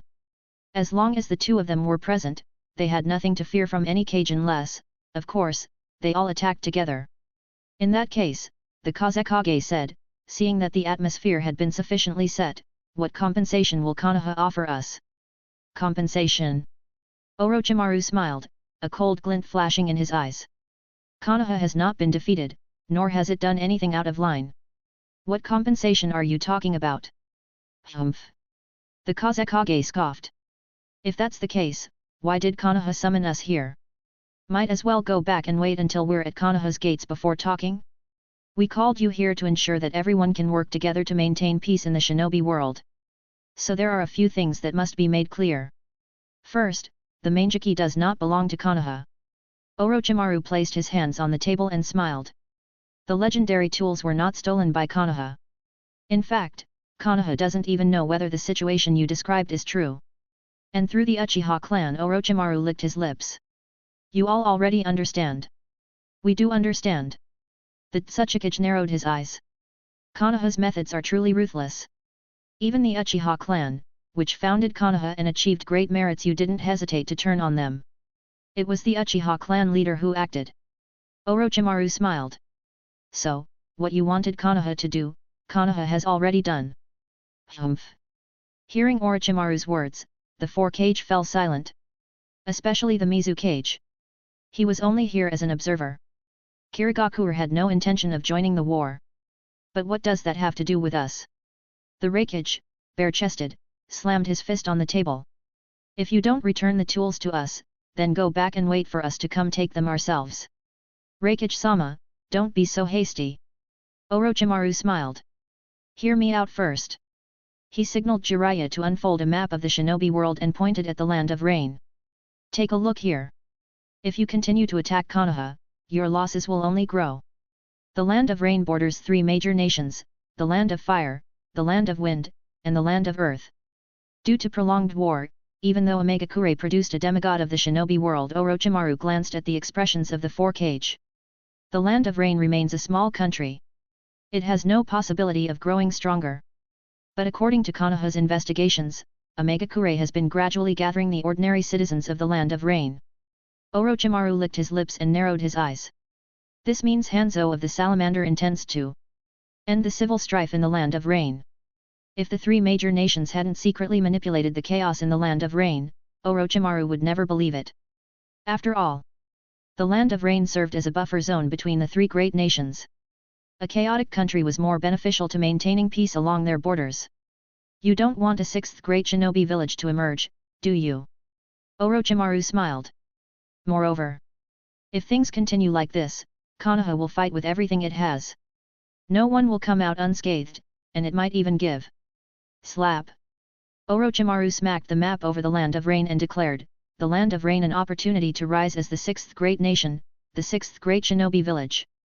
So, stop targeting Konoha. Let's attack the Land of Rain instead. For the peace of the shinobi world, a sixth great nation and a sixth great shinobi village must never emerge. Otherwise, the balance of the shinobi world will be shattered. Omegakure. Hanzo of the Salamander gazed through the drizzling rain at the land of rain and murmured, the 5-cage summit must have begun by now. He was furious that Konoha had looked down on Omegakure by excluding it from the summit.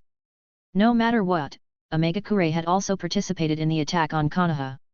Yet Konoha didn't even deign to include them in the surrender negotiations. It was truly humiliating. It seems the war is coming to an end. Hanzo sighed regretfully. The chance for the land of rain to rise has vanished. No one could have predicted that Konoha would be so ruthless as to annihilate the Uchiha clan, one of its founding clans. What a shame! Hanzo clenched his fists, his face twisting in frustration. What a damn shame!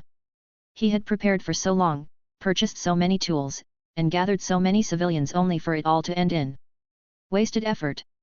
Hanzo-sama, should we? A Rainin beside him hesitated before asking, do something. Most Rainin felt regret and disappointment. They had been so close to elevating Omegakure into the sixth great shinobi village, yet in the end, Konoha was truly despicable. Hanzo fell silent for a moment before sighing. Forget it. If we act now, we'll likely face the combined forces of 4 great shinobi villages. So this time, as if expending all his strength, he reluctantly said, we retreat. Pass down the order. Have our forces withdraw and prepare to retreat. For now, Omegakure could only wait for the other villages to withdraw before suppressing the internal strife. Then, they would wait for the next opportunity to announce to the world the rise of the land of rain. Yes. Though filled with regret, the Rainin nodded and accepted the order. Land of whirlpools. Muroto Jaemon stretched lazily. Today, he had left work early and decided to take a detour to the commercial district before heading home. Due to recent overtime, he hadn't had time to relax, so I'll treat myself to something good today. Muroto Jaemon yawned and muttered, otherwise, in a few days, I'll be back to overtime again. The 5-cage summit was known to Uzumaki as well. According to Jun-sama's predictions, the shinobi world would become even more chaotic in the coming days, so Uzumaki had to remain vigilant against invasions from other villages or rogue shinobi. Moreover, due to Konoha's actions, the Uchiha clan had become psychologically unstable. Uchiha Fugaku, in particular, had grown increasingly dark after Konoha's propaganda about the Uchiha clan. He had been placed on medical leave to see a psychologist. Hopefully, nothing would go wrong. Uzumaki Ramen Shop. Muroto Jaemon looked at the recently expanded ramen shop and decided to have a hot bowl of ramen before returning to discipline his brat.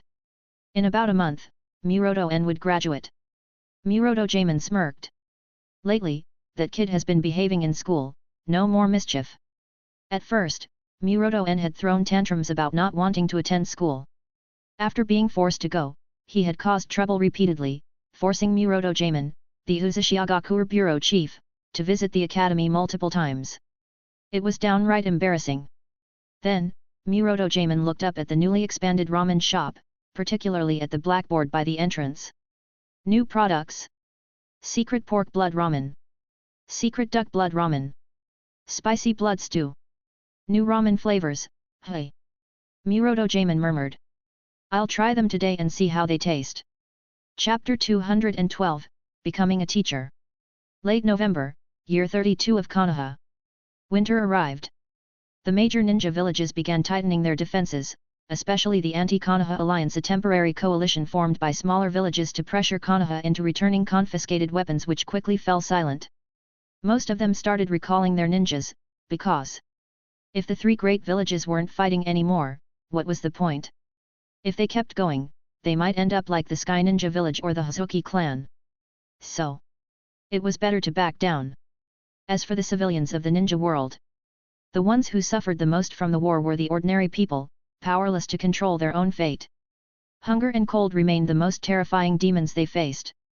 Early December of the same year, while the smaller villages withdrew their forces, the 3 great villages did not retreat from the land of rain. Instead, led by Konoha, the 3 great villages simultaneously announced to the ninja world that, in order to maintain peace and assist the land of rain in quelling its internal strife, they would bring hope to its people. They formally declared war on Omegakure. It was said that when Hanzo of the Salamander, leader of Omegakure, heard the news, he was so furious he wanted to kill someone. In a megakure, he raged against the 3 rogue ninja villages, declaring that they had no right to interfere in his country's affairs and that the Land of Rain did not need their help. Rumor had it that Hanzo cursed so violently he nearly grabbed his sickle and axe to fight Hiruzen Sarutobi to the death. Truly, disaster fell from the sky while he was minding his own business. They had all agreed to unite against Konoha, but before even a year had passed, the 3 great villages turned on a megakure, while the smaller villages just cheered from the sidelines. Konoha's scheme was brilliant. They shifted the conflict entirely onto a megakure. Hanzo had some choice words, but he knew reasoning wouldn't work now. The 3 great villages only wanted to talk with ninjutsu. So, around mid-December, Hanzo of the Salamander officially declared war on the 3 great villages. To protect his country and his village, he would never compromise and would resist these forces of evil to the end. It was said that under Hanzo's rallying cry, a megakure displayed unprecedented unity, with nearly all its civilians joining the war effort. Land of Rain. Damn it!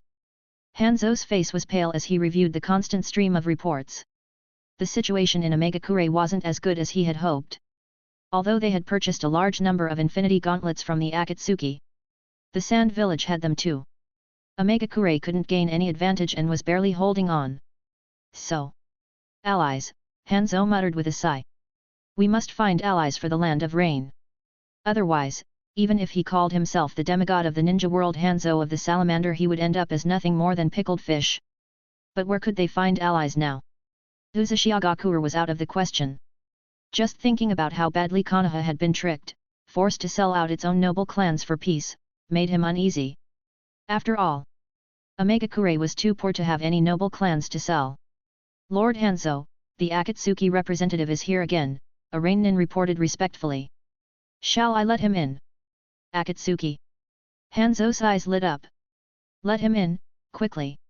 If Akatsuki could help. With one member possessing the legendary Rinnegan and another said to rival the god of shinobi. Perhaps a megakure could truly rise from this war and become the 6th great village.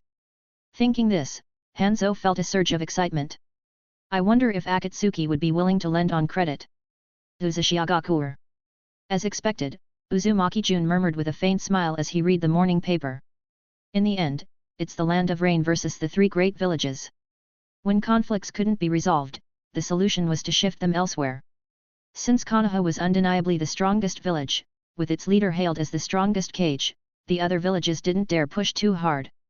This war had cost Konoha 2 of its most powerful noble clans, so the 3 great villages were satisfied. But I wonder when Zetsu will make his move, Jun sighed, putting down the newspaper. Winter had arrived, but fortunately, Uzushiagakuer had heavily developed its textile industry in recent years. With the advent of chakra batteries, chakra steam engines had been created, revolutionizing the textile industry. Uzushiagakuer now had no shortage of fabric and even exported a significant amount. So, while things were quiet, it was the perfect time to focus on national development, especially since the first graduating class of Uzushiagakuer's affiliated academy would soon finish their studies. There was a lot to do. Knock knock. As Jun pondered Uzushiagakuer's next steps, the sound of knocking interrupted his thoughts. Come in. Uzumaki Hibiki entered and bowed. There's news from below. The white-haired old man you asked us to watch has gone to the academy for an interview. What? Jun's eyes widened in disbelief. Say that again. Who went for an interview? That old Madara Uchiha? What should I do? Uchiha Mikoto wandered aimlessly through Uzushiagakuer. She had been here for nearly half a month. Since she had already graduated from the Konoha Ninja Academy, she didn't join the children at Uzushiagakuer's affiliated elementary school. She was a certified graduate, after all. But she could no longer wear the Konoha forehead protector. So she wanted to find something to do, but she realized most of the jobs available to ninjas in Uzushiagakuer weren't suitable for her. Thanks to the new clan head bringing some assets when they left, the Uchiha clan lived comfortably here, unlike the Senju clan, who were working tirelessly to pay off their mortgages. Mikoto had seen the Senju clan and knew their situation. Rumor had it their clan head worked 3 jobs just to pay the bills and that Uzushiagakuer's finance minister was terrifying a ruthless debt collector who chased people with a cleaver. As Mikoto's thoughts drifted, young lady over there, an elderly man leaning on a cane called out to her. Where is Uzumaki affiliated academy? Ah, sorry. Mikoto snapped out of her thoughts and pointed. Go straight down this road, turn right at the small path, then left at the fork. And you'll see it. She studied the old man curiously. Was he going to pick up his grandchild? How enviable! Her own family had passed away when she was young, and she had only grown up thanks to the clan's support. That far? The old man frowned. Seems like a long walk. Do you need help? Mikoto smiled. I'm free right now. I can take you. The old man glanced at her, then nodded expressionlessly. Fine. And so? Grandpa, are you going to pick up your grandchild? Mikoto asked as she led the way. The old man remained impassive. I'm going to be a teacher. Chapter 213. Old man, you are too old. Uzunin was looking with a bitter smile at the white-haired elderly man before him. This man was even older than the eldest elder of their Uzumaki clan. Holding a cane and trembling with every step, he actually came to apply for a teaching position? And it was for a taijutsu instructor position at that. This had to be some kind of scam. Please don't make things difficult for us. The Uzunin said helplessly. At your age, you really shouldn't be moving around much.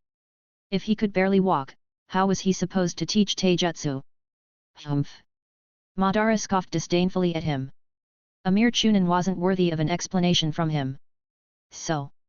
Hey, that black-haired little girl over there. The Uzunin, seeing the old man's silence, assumed he was embarrassed and called out to Uchiha Mikoto. Hurry up and take your grandfather home. At his age, he can barely walk steadily.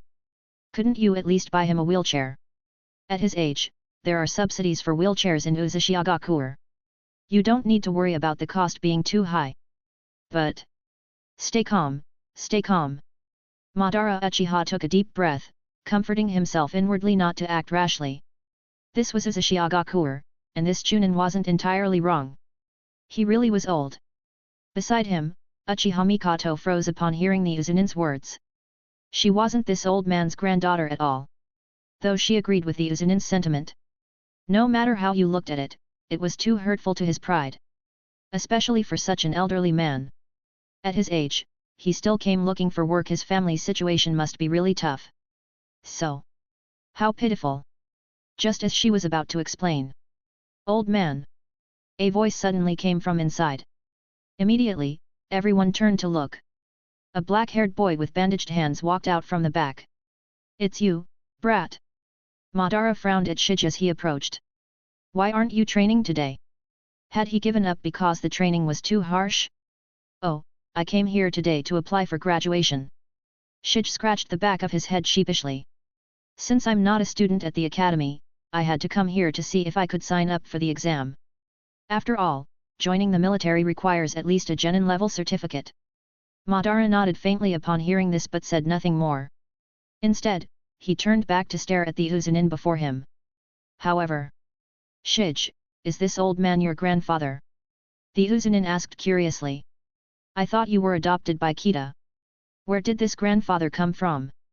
He's my taijutsu teacher. Shige said cheerfully. He taught me a lot of taijutsu. The taijutsu you used this morning, he taught you all of that. The Uzunin was shocked. Earlier that day, Shige had indeed shown off his skills at the academy to take the exam and earn his certificate. His taijutsu had already far surpassed that of an average genin. Yes. Shige nodded. This old man is really strong. Instantly. Sir, how should I address you? The Uzunin no longer dared to doubt the old man and quickly asked respectfully. Could you show me your valid identification? Madara snorted coldly and said to Shige, I am not your teacher. You're too weak. Then, he pulled out his Uzumaki citizenship certificate and handed it over. Madara. So your name is just Madara? The Uzunin nodded. After verification, you meet our academy's hiring requirements. However, due to your advanced age, I'll need to consult the vice principal. Please wait a moment. Then, he rushed excitedly into the academy. This was exactly the kind of taijutsu specialist the academy desperately needed. Finally, a taijutsu expert had appeared in Uzumaki. This was too rare an opportunity. So. They couldn't let him slip away. Land of Rain. Please, have a seat. Hanzo of the Salamander greeted the masked man warmly. You've come at just the right time. Now was the most critical moment for the Land of Rain's survival. If they could get help from such a powerful organization, perhaps Omegakure really stood a chance of winning. As for Kakuzu, seeing Hanzo's enthusiastic hospitality, he felt a surge of excitement. It seemed Omegakure's current situation wasn't great. Was this warmth a sign they wanted to increase their orders to fight against the three great villages? Thinking this, Kakuzu's expression softened slightly. Maybe this would lead to another big deal. Does the Akatsuki organization accept employment? Hanzo smiled as he spoke. As you know, the Land of Rain's situation is dire. So I was wondering. However, before Hanzo could finish. Sorry, but the Akatsuki is an organization with lofty ideals, a grand mission, and a commitment to protecting peace in the ninja world. Kakuzu shook his head in refusal. So unless absolutely necessary, we do not participate in any wars. Yet, right. Though Hanzo kept his smile, inwardly he was filled with contempt. A weapons-dealing organization talking to him about world peace. Did they think his title of Hanzo the Salamander was just for show? So, we'll pay. Hanzo said with a smile. The compensation will definitely satisfy the Akatsuki. This is also for the sake of peace in the ninja world. After all, money is very important for peace. Hearing this, Kakuzu felt somewhat tempted. If there was money involved. But no, he still couldn't agree. Right now, he was the financial minister of Ozushiagakure. This wasn't something he could decide on his own. So, how much is Omegakure willing to pay? Kakuzu asked. For the sake of peace, the Akatsuki isn't completely unwilling to act. But I'll need to consult our leader first. Of course. Hanzo chuckled. That's only reasonable, given the scale of the matter. But inside, he was full of disdain. A peace organization. What a joke. They were just a bunch of money grubbers. Still. Hanzo hesitated for a moment before deciding to ask. After all, Omegakure's funds were currently running low. Would the Akatsuki be willing to accept payment on credit? The result. Whoosh. Kakuzu stood up furiously and headed for the door, ready to leave. No money?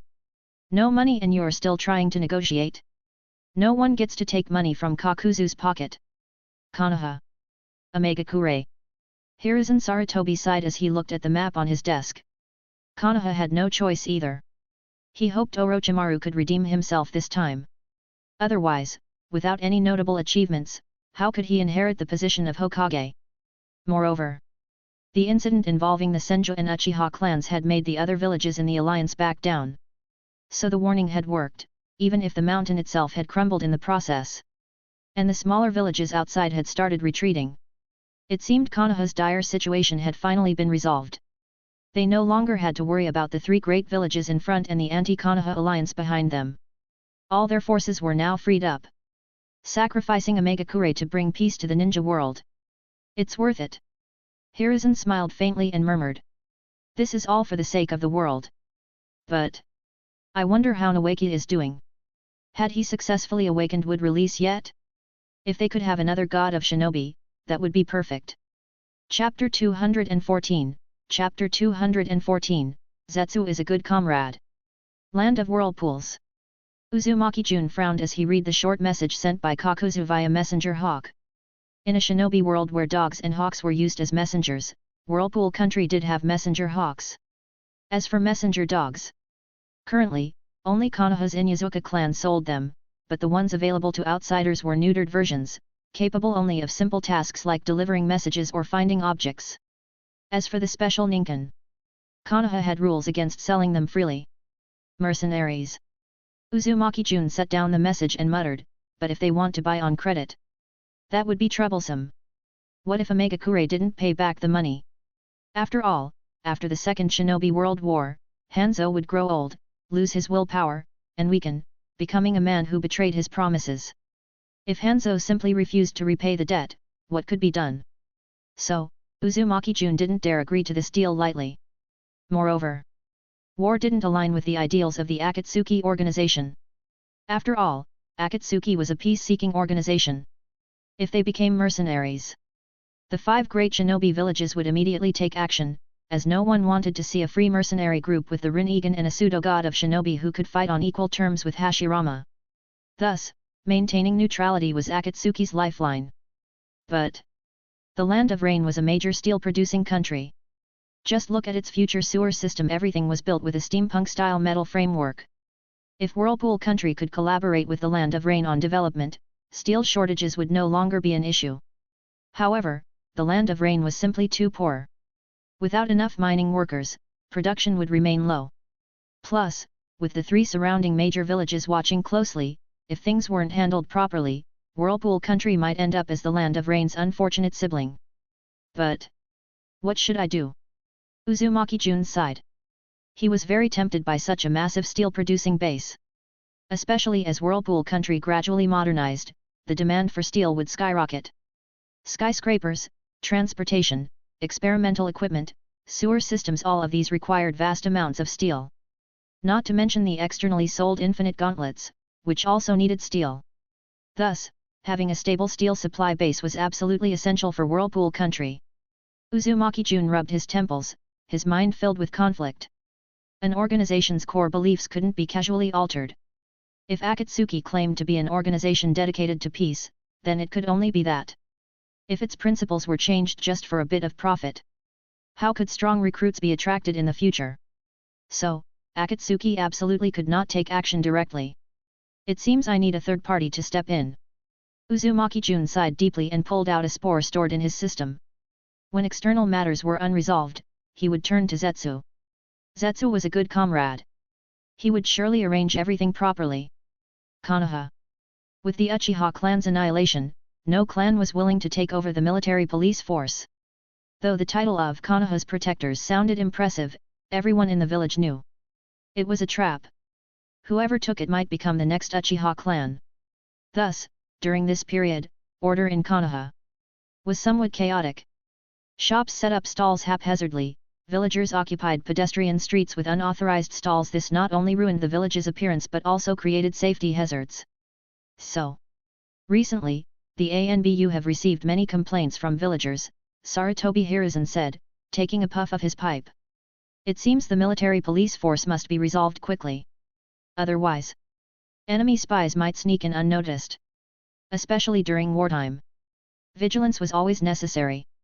None of the clans are willing to take over the military police force's duties, Yudatan Kohara said with a sigh.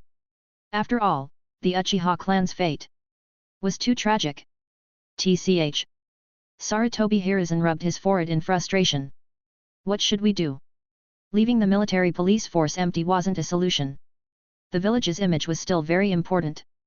After all, Konoha was the leader of the 5 great shinobi villages.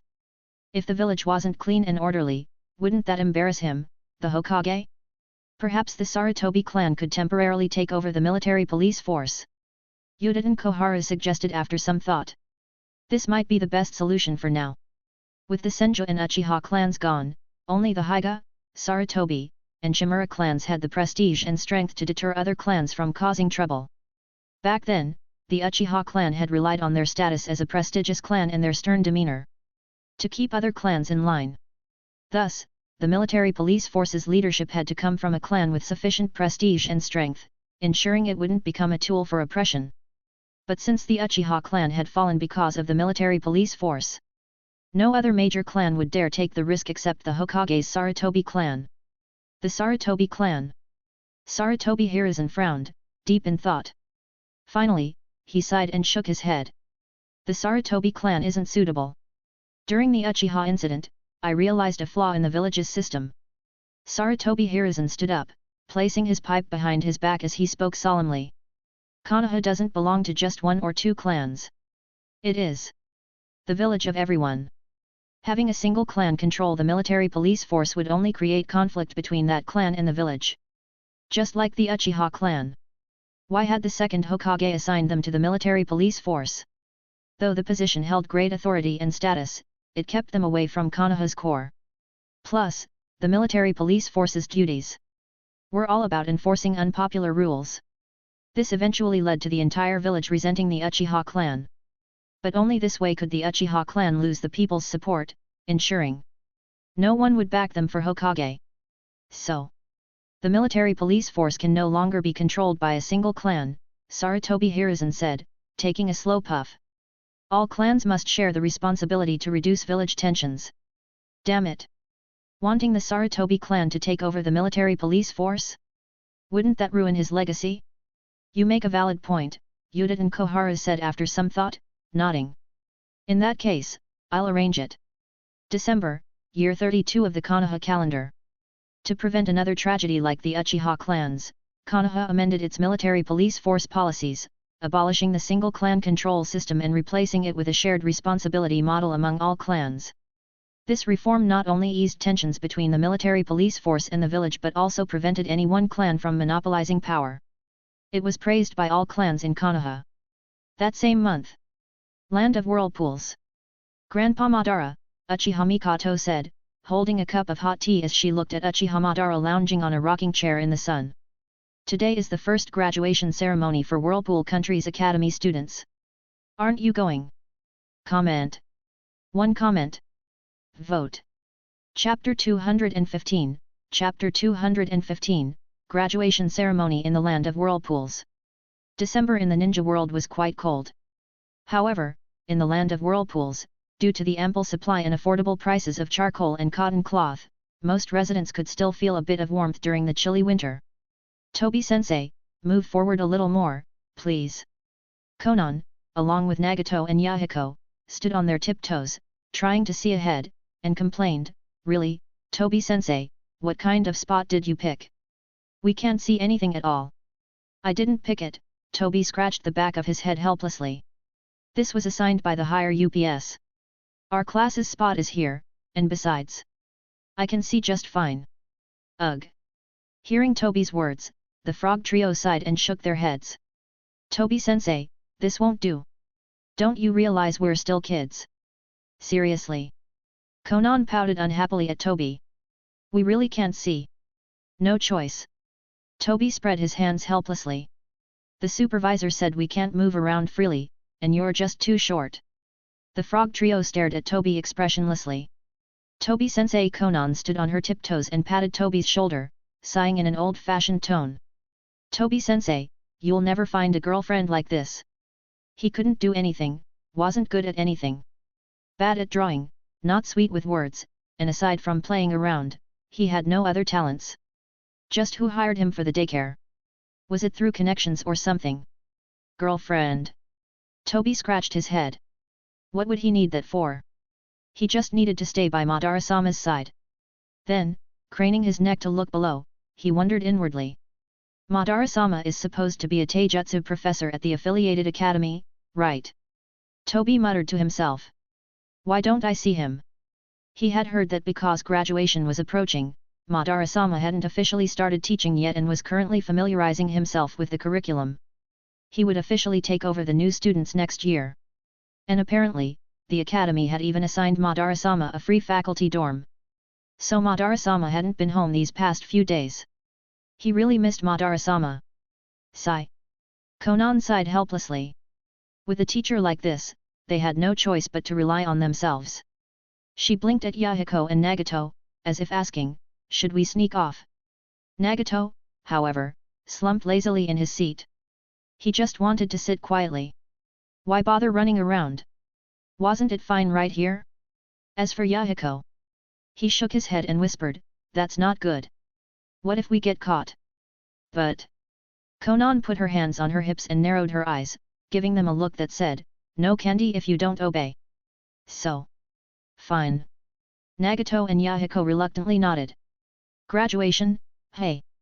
Uchiha Madara took the tea Uchiha Mikoto handed him, took a sip, and said indifferently, have you mastered the fire release, Uchiha Taijutsu style, Uchiha sword style, and Uchiha throwing techniques I recently taught you? He hadn't expected the Uchiha clan to avoid complete annihilation under that monkey's rule. Instead, some had escaped to the land of whirlpools. How disgraceful! Back then, if Hashirama had dared to treat the Uchiha clan like this, Uchiha Madara would have slapped him hard. Hashirama would have just grinned and said, whatever you say, whatever you say. Unlike now. They were like stray dogs, with barely any survivors left. Of course. At least they were better off than the Senju clan. The Senju had even fewer left. So this time, the Uchiha clan had once again defeated the Senju clan. Hee. Uchiha Mikoto scratched her head sheepishly. I haven't mastered them yet. Useless. Uchiha Madara said coldly. This generation of Uchiha is hopeless. They couldn't even master such basic things. If not for the fact that she was a member of the Uchiha clan and his assistant, he would have ignored her long ago. His assistant had to be strong. Madara-ji, how do you know so many Uchiha techniques? Uchiha Mikoto asked curiously. And you're so skilled at them. She was already used to Madara-ji's harsh words. She knew he was a gruff but kind-hearted old man.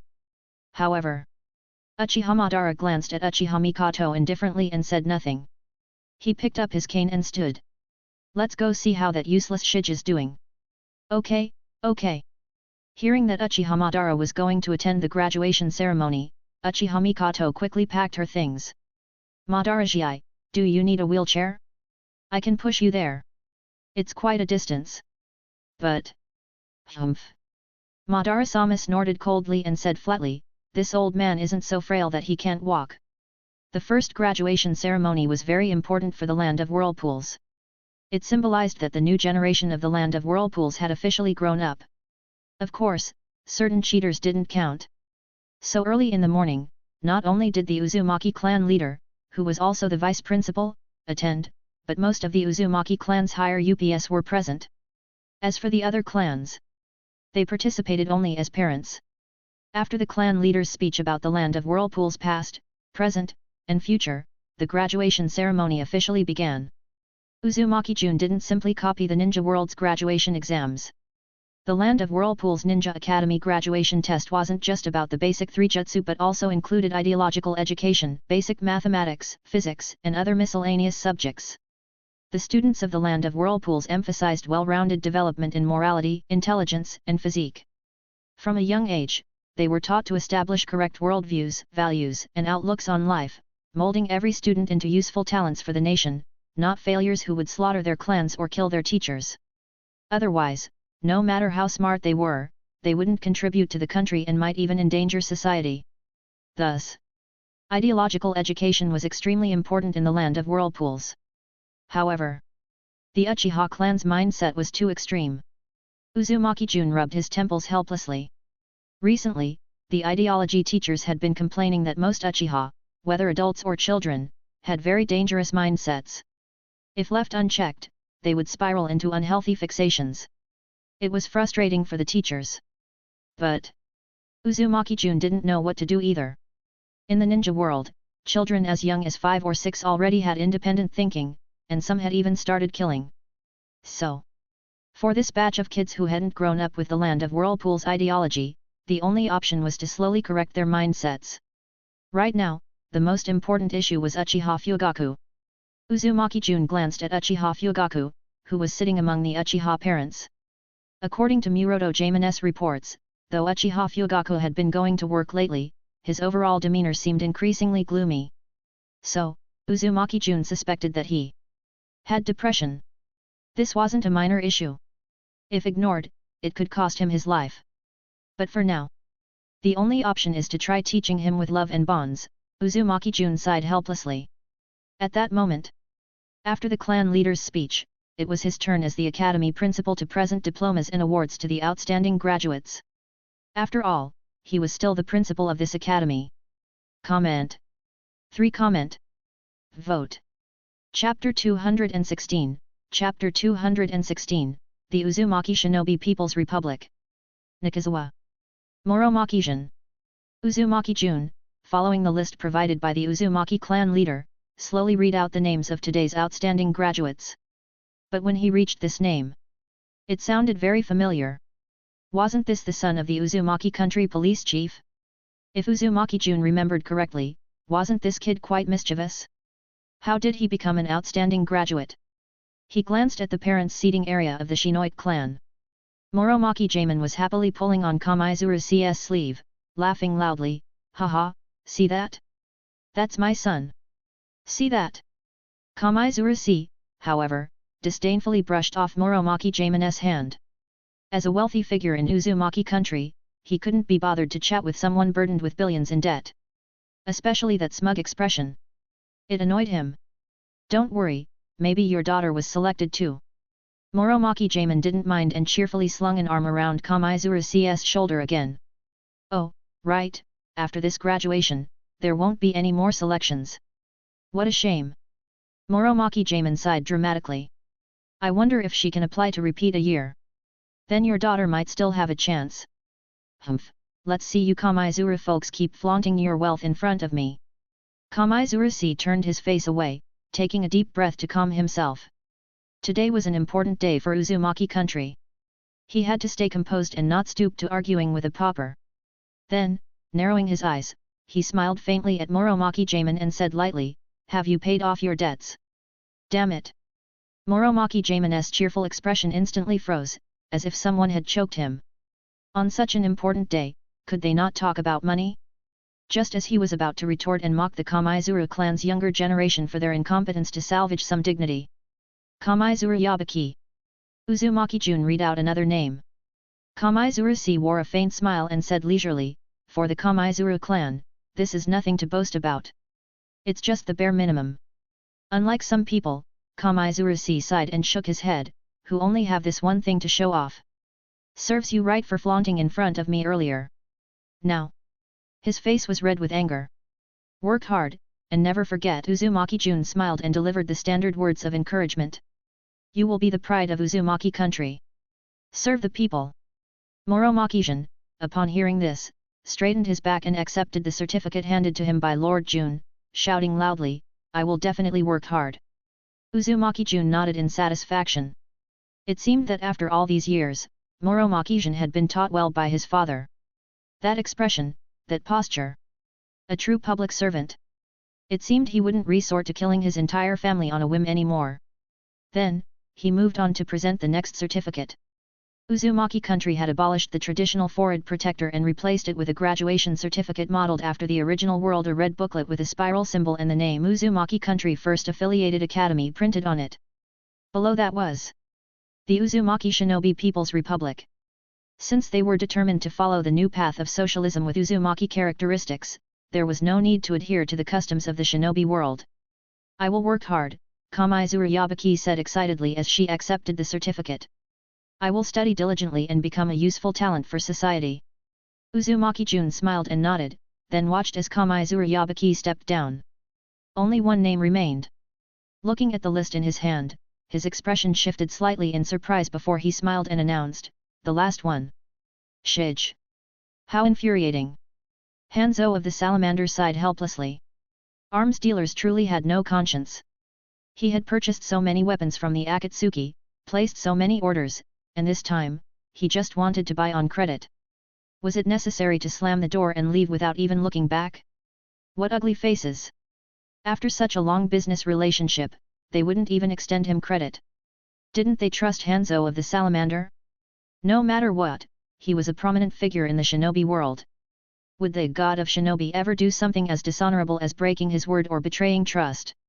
That was absolutely impossible. Hanzo wore a bitter expression as he scanned the intelligence reports from below and shook his head helplessly. If things continued like this, the land of rain would truly be finished. But is there really no ally to be found? Just then. There is. A calm voice rang out. Hanzo quickly set down the newspaper in his hand and looked around, shouting sternly, Who's there? Hiding in the shadows, too cowardly to show yourself. Tisk, tisk. A figure slowly emerged from the ground, sneering at Hanzo. It seems the land of rain isn't in dire straits yet. The god of shinobi still has quite the imposing presence. Who are you? Hanzo frowned at the dark figure that had risen from the ground, his guard up. You're definitely not human. Who I am doesn't matter, Zetsu said flatly. Just know that I'm the only one who can help the Hidden Rain village right now. And also, he really wasn't human. Hearing this, Hanzo fell silent, seemingly hesitating. However, if you keep waiting, the land of rain will be destroyed, Zetsu said with a cold smile. You can't afford to wait. Under the combined assault of the three great shinobi villages, the fall of the land of rain was only a matter of time. Add to that the looming threat of the hidden cloud village. So, if it weren't for that red-haired kid asking him for help, why would he bother with this? He had been leading a group of villagers in prayers for Mother Kaguya. How did he end up being dragged into this? And without pay, no less. He was suffering. How do you plan to help the hidden rain? Hanzo finally sighed and asked. You alone aren't enough. My organization and I won't intervene directly, Zetsu said flatly. With his Jonin-level strength, if he went out to join the fray, he'd probably never see Mother again. Your organization? Hanzo frowned and snorted. If you're not taking action, how can you help? By cheering from the sidelines? Our organization has our methods. How we do it is none of your concern, Zetsu replied coolly. And the 5 great villages weren't truly united. You just need to prepare the payment. Hearing this, Hanzo narrowed his eyes at Zetsu, then smirked coldly. I hope you're not lying to me. Otherwise, I'll make sure you regret deceiving Hanzo of the Salamander. Tell me, then. What payment do you want? Right now, the Land of Rain had no other options. He might as well see what this mysterious organization could do. We don't need anything else, Zetsu shook his head, staring at Hanzo expressionlessly. We only want the Land of Rain's steel. Chapter 217, Helping Zetsu Feel Motherly Love Again. Boss Madara, Uzumaki Jun casually pulled up a chair, smiled at Uchiha Mikoto beside him, and said, How has life been in Uzushio? He never expected Uchiha Mikoto to become Boss Madara's assistant. He wondered how Uchiha Mikoto would react if she found out that the Grandpa Madara in front of her was really her Grandpa Madara. She would probably be shocked.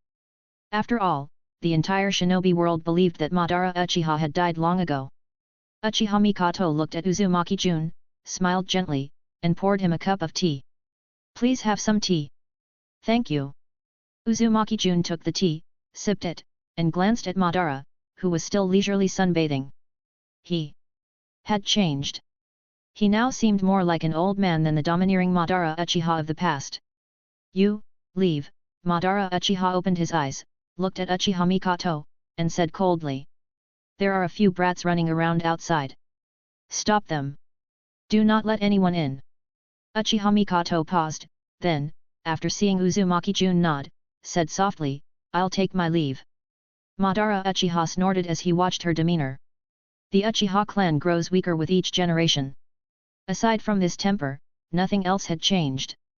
There are still some promising ones, Uzumaki Jun shook his head helplessly.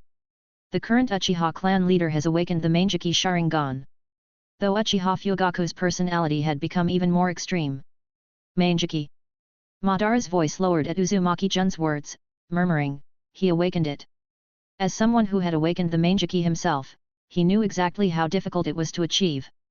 Tobirama Senju, that scheming bastard, might have been useless in other areas, but his research on the Uchiha's Sharingan was spot on. The Sharingan was a cursed power. Power itself is neither just nor evil, Uzumaki Jun seemed to sense Madara's thoughts and sighed. It is people who are good or bad. At a time like this, what else could he do but offer some motivational words? Besides, he wasn't wrong. Just look at the Akatsuki in the original story. Though they did terrible things, their goal never changed to make the world understand pain and learn to cherish peace. It was an organization of the world's most dangerous terrorists, united for peace. How contradictory. And then there was Madara. Hadn't he also sought peace for the world? So power itself was neither good nor bad. It all depended on whether the user had a few screws loose. However, Madara scoffed at Uzumaki Jun. He had dominated the shinobi world for decades. Did this brat think a few empty words could change him? But when he thought about the changes in Uzushio, Madara sighed, his sharp gaze fixed on Uzumaki Jun. What are you planning?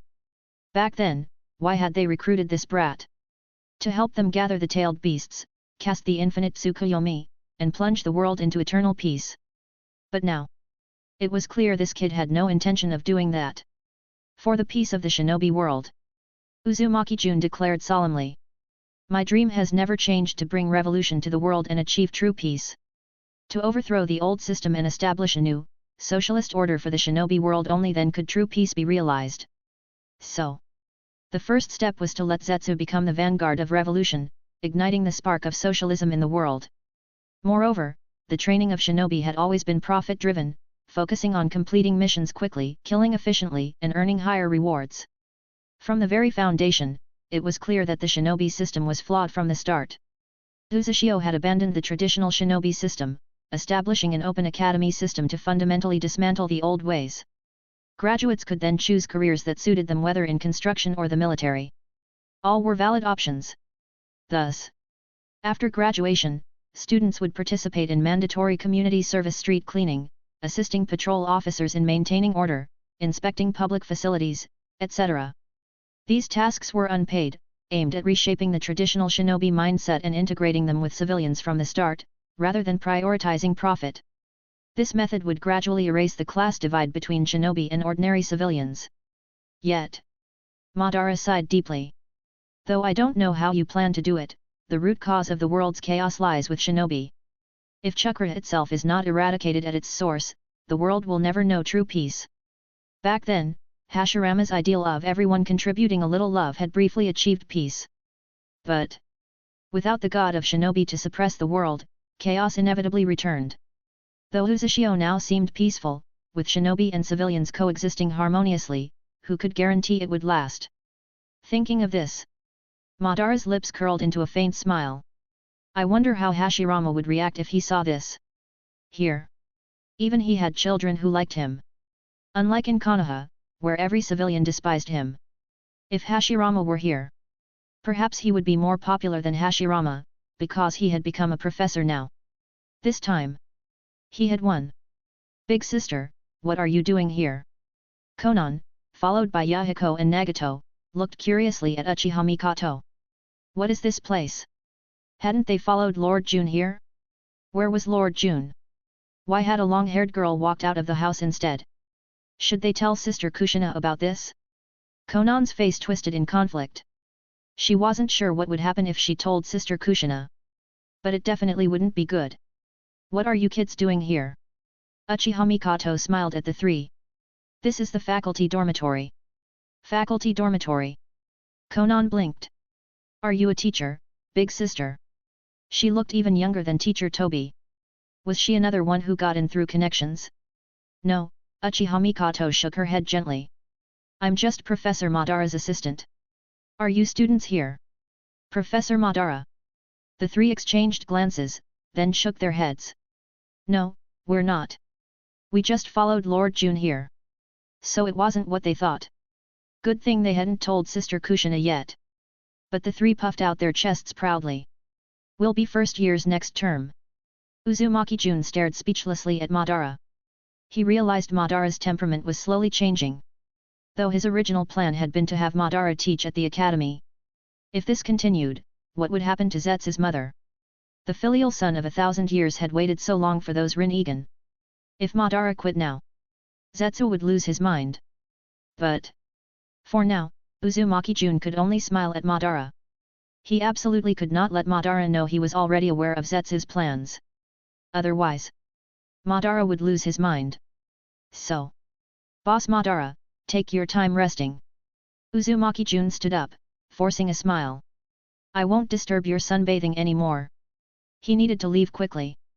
And figure out how to help the world's most filial son feel motherly love again. Chapter 218, copy 50 times. Land of Whirlpools. Reform Camp. Today's lesson ends here. The Uzunin teacher adjusted his glasses and looked at the group of Kirinin below, speaking calmly. Tonight's homework is to copy the 5th article from Ideological Development, endure temporarily for peace, and the 6th article, repay kindness with kindness, 10 times each. From the Ninja Code of Conduct, copy with great power comes great responsibility 15 times, and serve the people 20 times. It will be checked tomorrow morning. As soon as the Uzunin teacher finished speaking, the Kirinin below, who had been drowsily holding their pens, trembled in shock. Their pens dropped onto the desks, and they widened their eyes in disbelief, looking up. So much. However. Clap clap. Seeing this, the Uzunin teacher patted the desk and frowned. What are you glaring at? Look at yourselves, a bunch of ninja with twisted morals. Study seriously and strive to reform. When your sentences are completed, become people who are useful to the shinobi world and its citizens. Anyone who hasn't finished copying by tomorrow will have their punishment multiplied by 10. On top of that, you'll clean all the toilets in the camp. Consider it part of your social labor reform. Snap. Pakun JZ, what's wrong? Not happy inside? The Uzunin teacher stared at the sharp-toothed Kirinin in the second seat of the first row, frowning. So angry you broke your pen. Report, teacher. No. Pakun JZ calmly picked up the broken pen. I'm used to holding swords. Holding a pen feels unfamiliar. Damn it, I'm one of the 7 ninja swordsmen. I've only ever used swords to cut people down. When have I ever held a pen? And this is a full 55 copies. Will they even get to sleep tonight? But in that case, the Uzunin teacher nodded sympathetically. Since everyone is used to carrying swords, suddenly assigning so much homework must feel overwhelming. So tonight, just as the Kirinin thought the teacher was considering their difficulties and about to reduce the homework. Let's double the copies for each article. The Uzunin teacher smiled. Copy more, and you'll get used to it faster. Instantly, the classroom erupted in wails of despair. All the Kirinin glared at Pakun JZ. If not for him, would they have to copy over 100 times? However, Pakun JZ glared back fiercely. Just a bunch of regular Jainin? He could take on 10 of them. How dare they give their superior attitude? No, it's just over 100 copies, right? Pull an all-nighter and it'll be done. Shinobi never back down from any challenge. Whether it's killing or copying. Pakun JZ sighed in disappointment, shaking his head and muttering, this batch of Jainin is just no good. Konoha. Everyone, don't worry. Your children will return. Dans looked at the noisy villagers below and shouted loudly, Konoha doesn't belong to just 1 or 2 people. It belongs to all of you here. So your children are only protecting Konoha. They are honorable, they are admirable. As their family, you should feel proud because. Dans raised his fist and declared passionately, you have all contributed to protecting Konoha. Perhaps some may have fallen in the process of defending Konoha. But believe that they died without regrets, because they gave their lives for Konoha. Like you, I feel both sorrow and comfort for them. They are all heroes of Konoha. So please rest assured. Dans wiped the tears from the corner of his eye and declared, I, as a senior advisor of Konoha, guarantee to you that the Hokage will never let the families of these heroes shed both blood and tears. Trust me, our village's Hokage. He will not let us down. Seeing the villagers below gradually calming down, Dan sighed in relief. Due to Konoha's recent unfavorable battles, many had lost their lives, causing dissatisfaction among some in the village. Although the incidents involving the Senju and Uchiha clans had temporarily suppressed the unrest, as time passed, the civilians were growing anxious again. Hiruzen. A faint smile flashed across Dan's lips. You still want to push me out to quell the people's anger? Did he really think Dan's was still the same old if you can't solve the problem, solve the person causing the problem Dan's? He had changed. After reading a few books during his time in the land of whirlpools, he understood that merely being a scapegoat wouldn't make him Hokage. Dan's would slowly win over the villagers with love. This afternoon, I'll send out Root to do more practical work for the villagers. Dan's muttered to himself. That book made some sense, do more real work, talk less empty words. And at the same time, promote his own image as a caring leader. Everyone, don't gather here anymore. Returning to his senses, he addressed the villagers below. Trust me, our village's Hokage will give you an answer. So, if anything goes wrong, go to the Hokage. Kirigakuer. Have the Kubikiribch and Same Hada still not been summoned back? Yuki Kioi set down the documents in his hands, frowning at the Mizuki's assistant. As expected of the Uzumaki clan, renowned for their sealing techniques. Indeed. It seems the Kubikiribch and Same Hada must have been sealed by the Uzumaki clan. The Mizuki's assistant sighed. For now, they still haven't figured out a way to break the Uzumaki clan seals. With a hesitant expression, he decided to ask, and the conditions from the land of whirlpools. Kirigakuer has no money right now. Before the assistant could finish, the Mizukage said helplessly, demanding 1 or 2 billion up front. Kirigakuer hasn't even rebuilt its fleet yet. We can't afford that. Why didn't Kirigakuer participate in the division of the Land of Rain this time? Wasn't it because the losses from the first war were too heavy, forcing them to recover first? But the Mizuki's assistant replied, if that's the case, the 7 ninja swordsmen won't be complete. I will think of a way. Yuki Kioi nodded. Continue sending ninja to condemn the land of whirlpools, demanding the return of Kirigakuru's ninja and swords. As for the money, we'll have to wait. This matter must be resolved no matter what. If, during his tenure as Mizukage, the 7 ninja swordsmen were reduced to the 5 ninja swordsmen, how could he face the first Mizukage? So, no matter what, the swords must be retrieved. Understood. The Mizuki's assistant nodded reluctantly. I'll keep arranging people. But, without money, how will they get the land of whirlpools to release the prisoners? Comment. 6. Comment. Vote. Chapter 219, Chapter 219, Uzushiagakure at 2 or 3 in the morning. Have you seen Uzushiagakure at 3 or 4 in the morning? The Kirinin captured by Uzushiagakure have seen it. Damn it, I've only copied it 60-something times so far. A Kirinin angrily threw down his pen and rubbed his wrist. Chopping people down wasn't even this exhausting. I'm not copying anymore. I'd rather die right here in Uzushiagakure, get stabbed to death by this pen, than write another word. As soon as he finished speaking, the entire dormitory of Kirinin started making noise, shouting things like, "You're right, no more copying. What's there to copy? We only know how to kill. That's right, why should Uzunin make us copy books?" However, a Kirinin who had kept his head down and continued copying without joining the commotion slowly spoke up, "If you don't finish copying, tomorrow you'll have to copy 10 times as much." The dormitory immediately fell silent. Then, they picked up their pens and kept copying. There was no escape for them. Their chakra was sealed, and the place was surrounded by an inescapable net. Where could they run? If their chakra hadn't been sealed, they could just make a few shadow clones to help, and it wouldn't be so tiring. "It's all JZ's fault," a Kirinin sighed, his face filled with resentment as he muttered quietly, "If it weren't for him, we wouldn't have to copy so much." And then, clack! Pakun JZ stood up, expressionless, and walked toward the bathroom. After copying for so long, he was a little tired. In all his years as a shinobi, he had never been as exhausted as he was during this time in Uzushiagakure. "Shut up!" The Kirinin next to him said coldly. JZ-sama must have had his reasons. He glanced at Pakun JZ, who hadn't said a word, and secretly sighed in relief. No matter what, Pakun JZ was their superior. So there were some things a shinobi simply couldn't say. Besides, they hadn't completed the Mizuki's mission, and ending up in this situation wasn't Pakun JZ's fault. Who would have thought Uzushiagakure would be so shameless?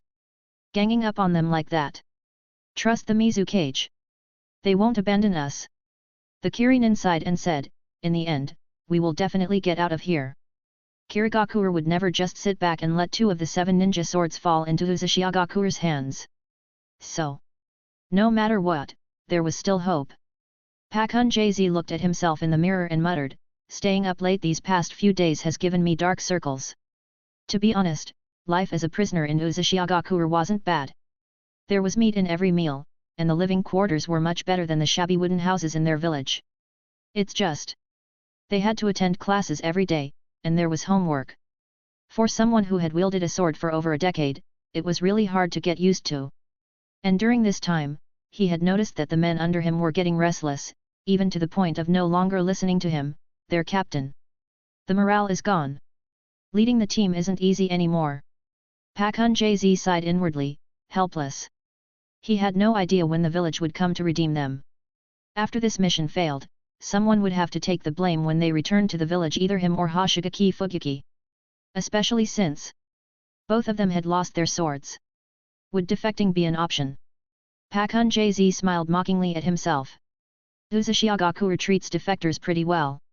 Like the commander of the prisoner camp. Rumor had it he was a spy from another village, but because he repented and joined Uzushiagakure, he was now living a happy life, even married with a daughter. So, what exactly was Uzushiagakure trying to do? Recruit shinobi from other villages. Pakun JZ muttered. Maybe I should report this to the Mizukage when I get back. Even defectors were being absorbed. Uzushiagakure was clearly planning something big. And right now, everyone was focused on the battlefield in Omegakure, but no one had noticed that a small nation was slowly rising here.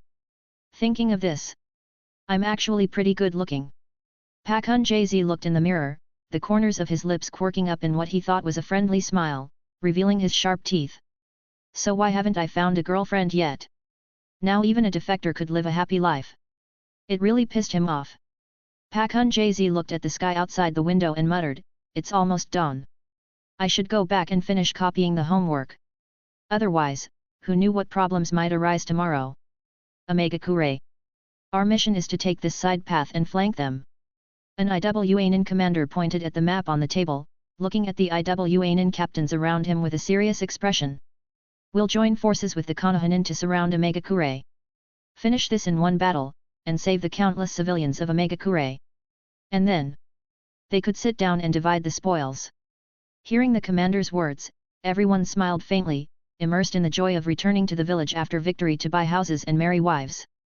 But then, "Stone-sama, if we cooperate with Konoha," an IWANIN captain raised his hand, hesitated for a moment, but still asked, "What if we fall into Konoha's trap? After all, Konoha. They could even kill their own people, let alone IWANIN." Hearing the captain's words, the IWANIN commander frowned and scolded, "We are allies now. Konoha would never do such a thing." Konoha was the leader of the 5 great shinobi villages, the village founded by the god of shinobi. They had that much integrity. But the Uchiha, the IWANIN captain, opened his mouth again as if he wanted to say something, but when he saw the commander's sharp gaze, he sighed and replied, "Yes. No matter what." The Uchiha were a hurdle Konoha couldn't avoid. The Uchiha clan head personally took action. Did they really think the spies in Konoha didn't know that Konoha's advisor Dans had led the ANBU to the Uchiha compound and then brought out a pile of bodies? And at that time, Konoha's advisor Dans had shouted, "By the Hokage's orders. Would release." The IWANIN lowered his head, his eyes gleaming strangely in a way no one could see. He said calmly, "Maybe that last male heir of the Senju had already awakened would release. After learning that his entire clan was wiped out, how could he not have awakened it? So this is just Konoha hiding the truth from us." "Konoha? Jiraiya-sensei." A blond boy looked at the white-haired young man in front of him, holding a book in his hands, his face red as he asked, "Did you give me the wrong book?" "This book?" He couldn't understand it at all. "Ahem." Jiraiya glanced at the book, coughed twice, and said, "Well done, Minato. I only used this book to test your shinobi discipline. I didn't expect someone as young as you to actually do it. This book was given to me by someone else." Jiraiya said seriously as he took the book back. "This book isn't suitable for someone your age. I was just reviewing it with a critical eye. No wonder he couldn't find it all last night. He had given the wrong one. This book had taken him forever to find, and he hadn't even finished reading it yet. He, Jiraiya, was determined to become a great writer, so this book was just for reference only, to fully prepare for his writing career. Good job." Jiraiya smiled warmly and patted Minato's head. "This is the one I meant to give you. This was painstakingly written by the great Toad Sage Jiraiya after a very long time. It contains many of my insights on ninjutsu and chakra training. It'll definitely help you." Jiraiya quickly tucked away the book Minato had handed him and pulled out another one, smiling. "Make sure to read it carefully." "Thank you, sensei." Minato took the book, flipped open the first page, and seeing that it was the right one this time, said excitedly, "I'll work hard. I won't let Jiraiya-sensei down." Jiraiya smiled approvingly and nodded. "You'll become an excellent shinobi. Since there's no danger tomorrow, come with me to the battlefield. Let me show you what your sensei can do. Noeki is coming too. As future pillars of the village, how can you not experience the atmosphere of war? Don't worry. With the power of the Toad Sage, I'll definitely keep you safe." So Jiraiya rubbed his hands together awkwardly. "That jutsu of yours without hand seals, can you teach? Ahem, not that I want to steal it, but maybe I can help you improve it. That jutsu is really quite good." Minato almost nodded in agreement when he heard Jiraiya-sensei's words, "But this jutsu wasn't created by me. A red-haired person taught it to me. If Jiraiya-sensei wants to learn it, I'll have to ask him first. No matter what, this was someone else's jutsu, so whether he could teach it to Jiraiya-sensei wasn't his decision. Besides, he had some ideas about the raised Nan too, so he'd ask about it when he saw him again. Comment. 3. Comment. Vote. Chapter 220, Chapter 220, Politicians.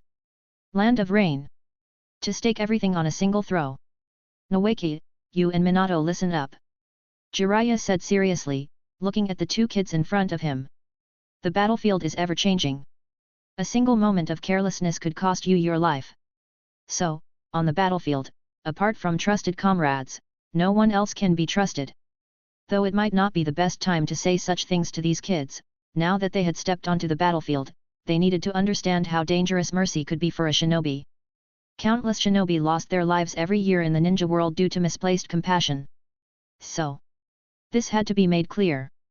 Otherwise, if something happened, he would regret it forever. Got it, Jiraiya nii. Naoki waved his hand impatiently. My father already told me all this. They even taught it at the academy. Stop nagging. And I've been on the battlefield for so long. Why haven't I seen my father or uncles? Where had all the Senju clansmen gone? Ahem. Jiraiya coughed awkwardly, glancing at Orochimaru, who was pretending to study the sky. He had no choice but to steel himself and say, your sister will be here in a few days. When she arrives, I'll take you to where the Senju clan is. He sighed inwardly. How was he supposed to explain this to Tsunade? He patted his chest. Maybe he should pad himself with extra steel plates? Would steel plates even withstand Tsunade's monstrous strength? Sis is coming. Naoki's face immediately showed hesitation. Should he tell Jiraiya nii that his sister already had a boyfriend? And Jiraiya nii's unrequited love was hopeless. Sis would never like him. Don't worry, Jiraiya nii. Naoki sighed, sounding oddly mature. I'm on your side. Hey. Jiraiya blinked in confusion. What was he talking about? Oh, nothing. Naoki noticed Orochimaru-sensei's subtle glare and quickly averted his eyes. I just think Jiraiya nii treats me really well. You bring me those books, and take me to see never mind. I didn't say anything. What was he even saying? Orochimaru-sensei's eyes were practically drilling into him. Even Minato's expression. Did he know something too? Ahem. Jiraiya coughed and solemnly patted Naoki's shoulder. Seems like you've finished reading all the ninjutsu books I gave you. Good job. Don't wander off today. Stay close to me and Orochimaru. If anything happens, we can protect you. Humph. Naoki pouted. I'm strong, you know. Now that he was on the battlefield, it was time for the ninja world to remember the name of the grandson of the god of shinobi. The name Naoki would soon spread across the ninja world. As for Orochimaru, shinobi never fear war. Orochimaru licked his lips. Don't listen to this idiot Jiraiya. Go. Hiding behind others will never make you a true shinobi. So, I'll arrange for some rain nin to be your opponents. Orochimaru smiled at Minato and Naoki, his eyes narrowing dangerously. If you're careless, you'll die. To become strong, one must possess the necessary resolve. Relying on others' protection will never forge a true shinobi. So, Jiraiya's words shouldn't be said outright.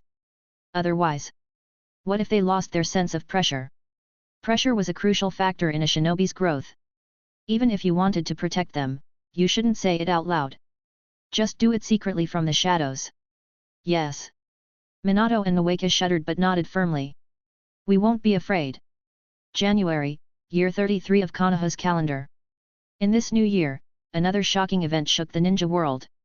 The last male heir of the Senju clan, the grandson of the god of shinobi, Naoki, had fallen in battle in the Land of Rain. Konoha was thrown into an uproar, condemning Iwagakure for breaking their alliance and secretly attacking their allies during the war. In his grief, the Hokage declared war on Iwagakure, and thus, the fragile alliance shattered instantly. Konoha. Hiruzen Sarutobi slammed his desk in fury, roaring, Iwagakure and that big-nosed Noki deserve to die. Naoki was Konoha's future god of shinobi. Now, declare war on Iwagakure immediately. Hiruzen said coldly. They must answer to Konoha. I'll handle it. Koharu Udaten said, equally furious. This is an outright insult to Konoha. Nawake was Konoha's, the hope of the entire village. Hiruzen took a deep drag from his pipe, forcing himself to calm down, though his face remained grim. Lady Mito and Tsunade. Do they know yet? Koharu fell silent for a moment before sighing.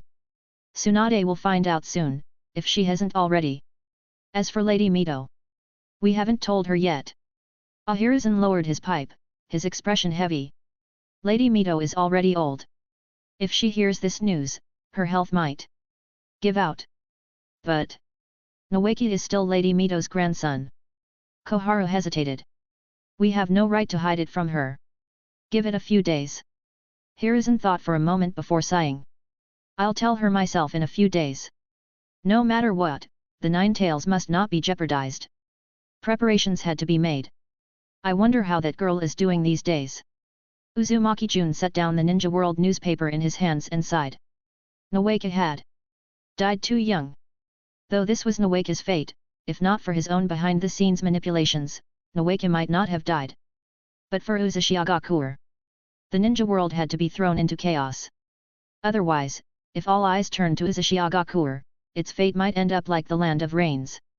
Perhaps his own power was enough to crush the ninja world, but he didn't want outsiders to think Uzumaki's strength relied solely on him. Nor did he want Uzumaki's citizens to depend on him too much. After all, for Uzumaki to truly rise, demonstrating its strength to the ninja world was inevitable. So, a future war was unavoidable. But the meaning of victory achieved by him alone versus victory achieved through the collective effort of Uzumaki was entirely different. He didn't want to become a second Hashirama Senju. So he had no choice but to become the kind of politician others would despise. Honestly, I just wanted to be a good person. But he had no choice now. Jun set the newspaper aside and shook his head. There was no point dwelling on it. Uzumaki still had plenty of internal affairs to handle, and the Land of Rain is about to descend into war again. What is Kakuzu still doing there? It had been so many days, and he still hadn't returned. Was there that much business in the Land of Rain? Thanks for listening.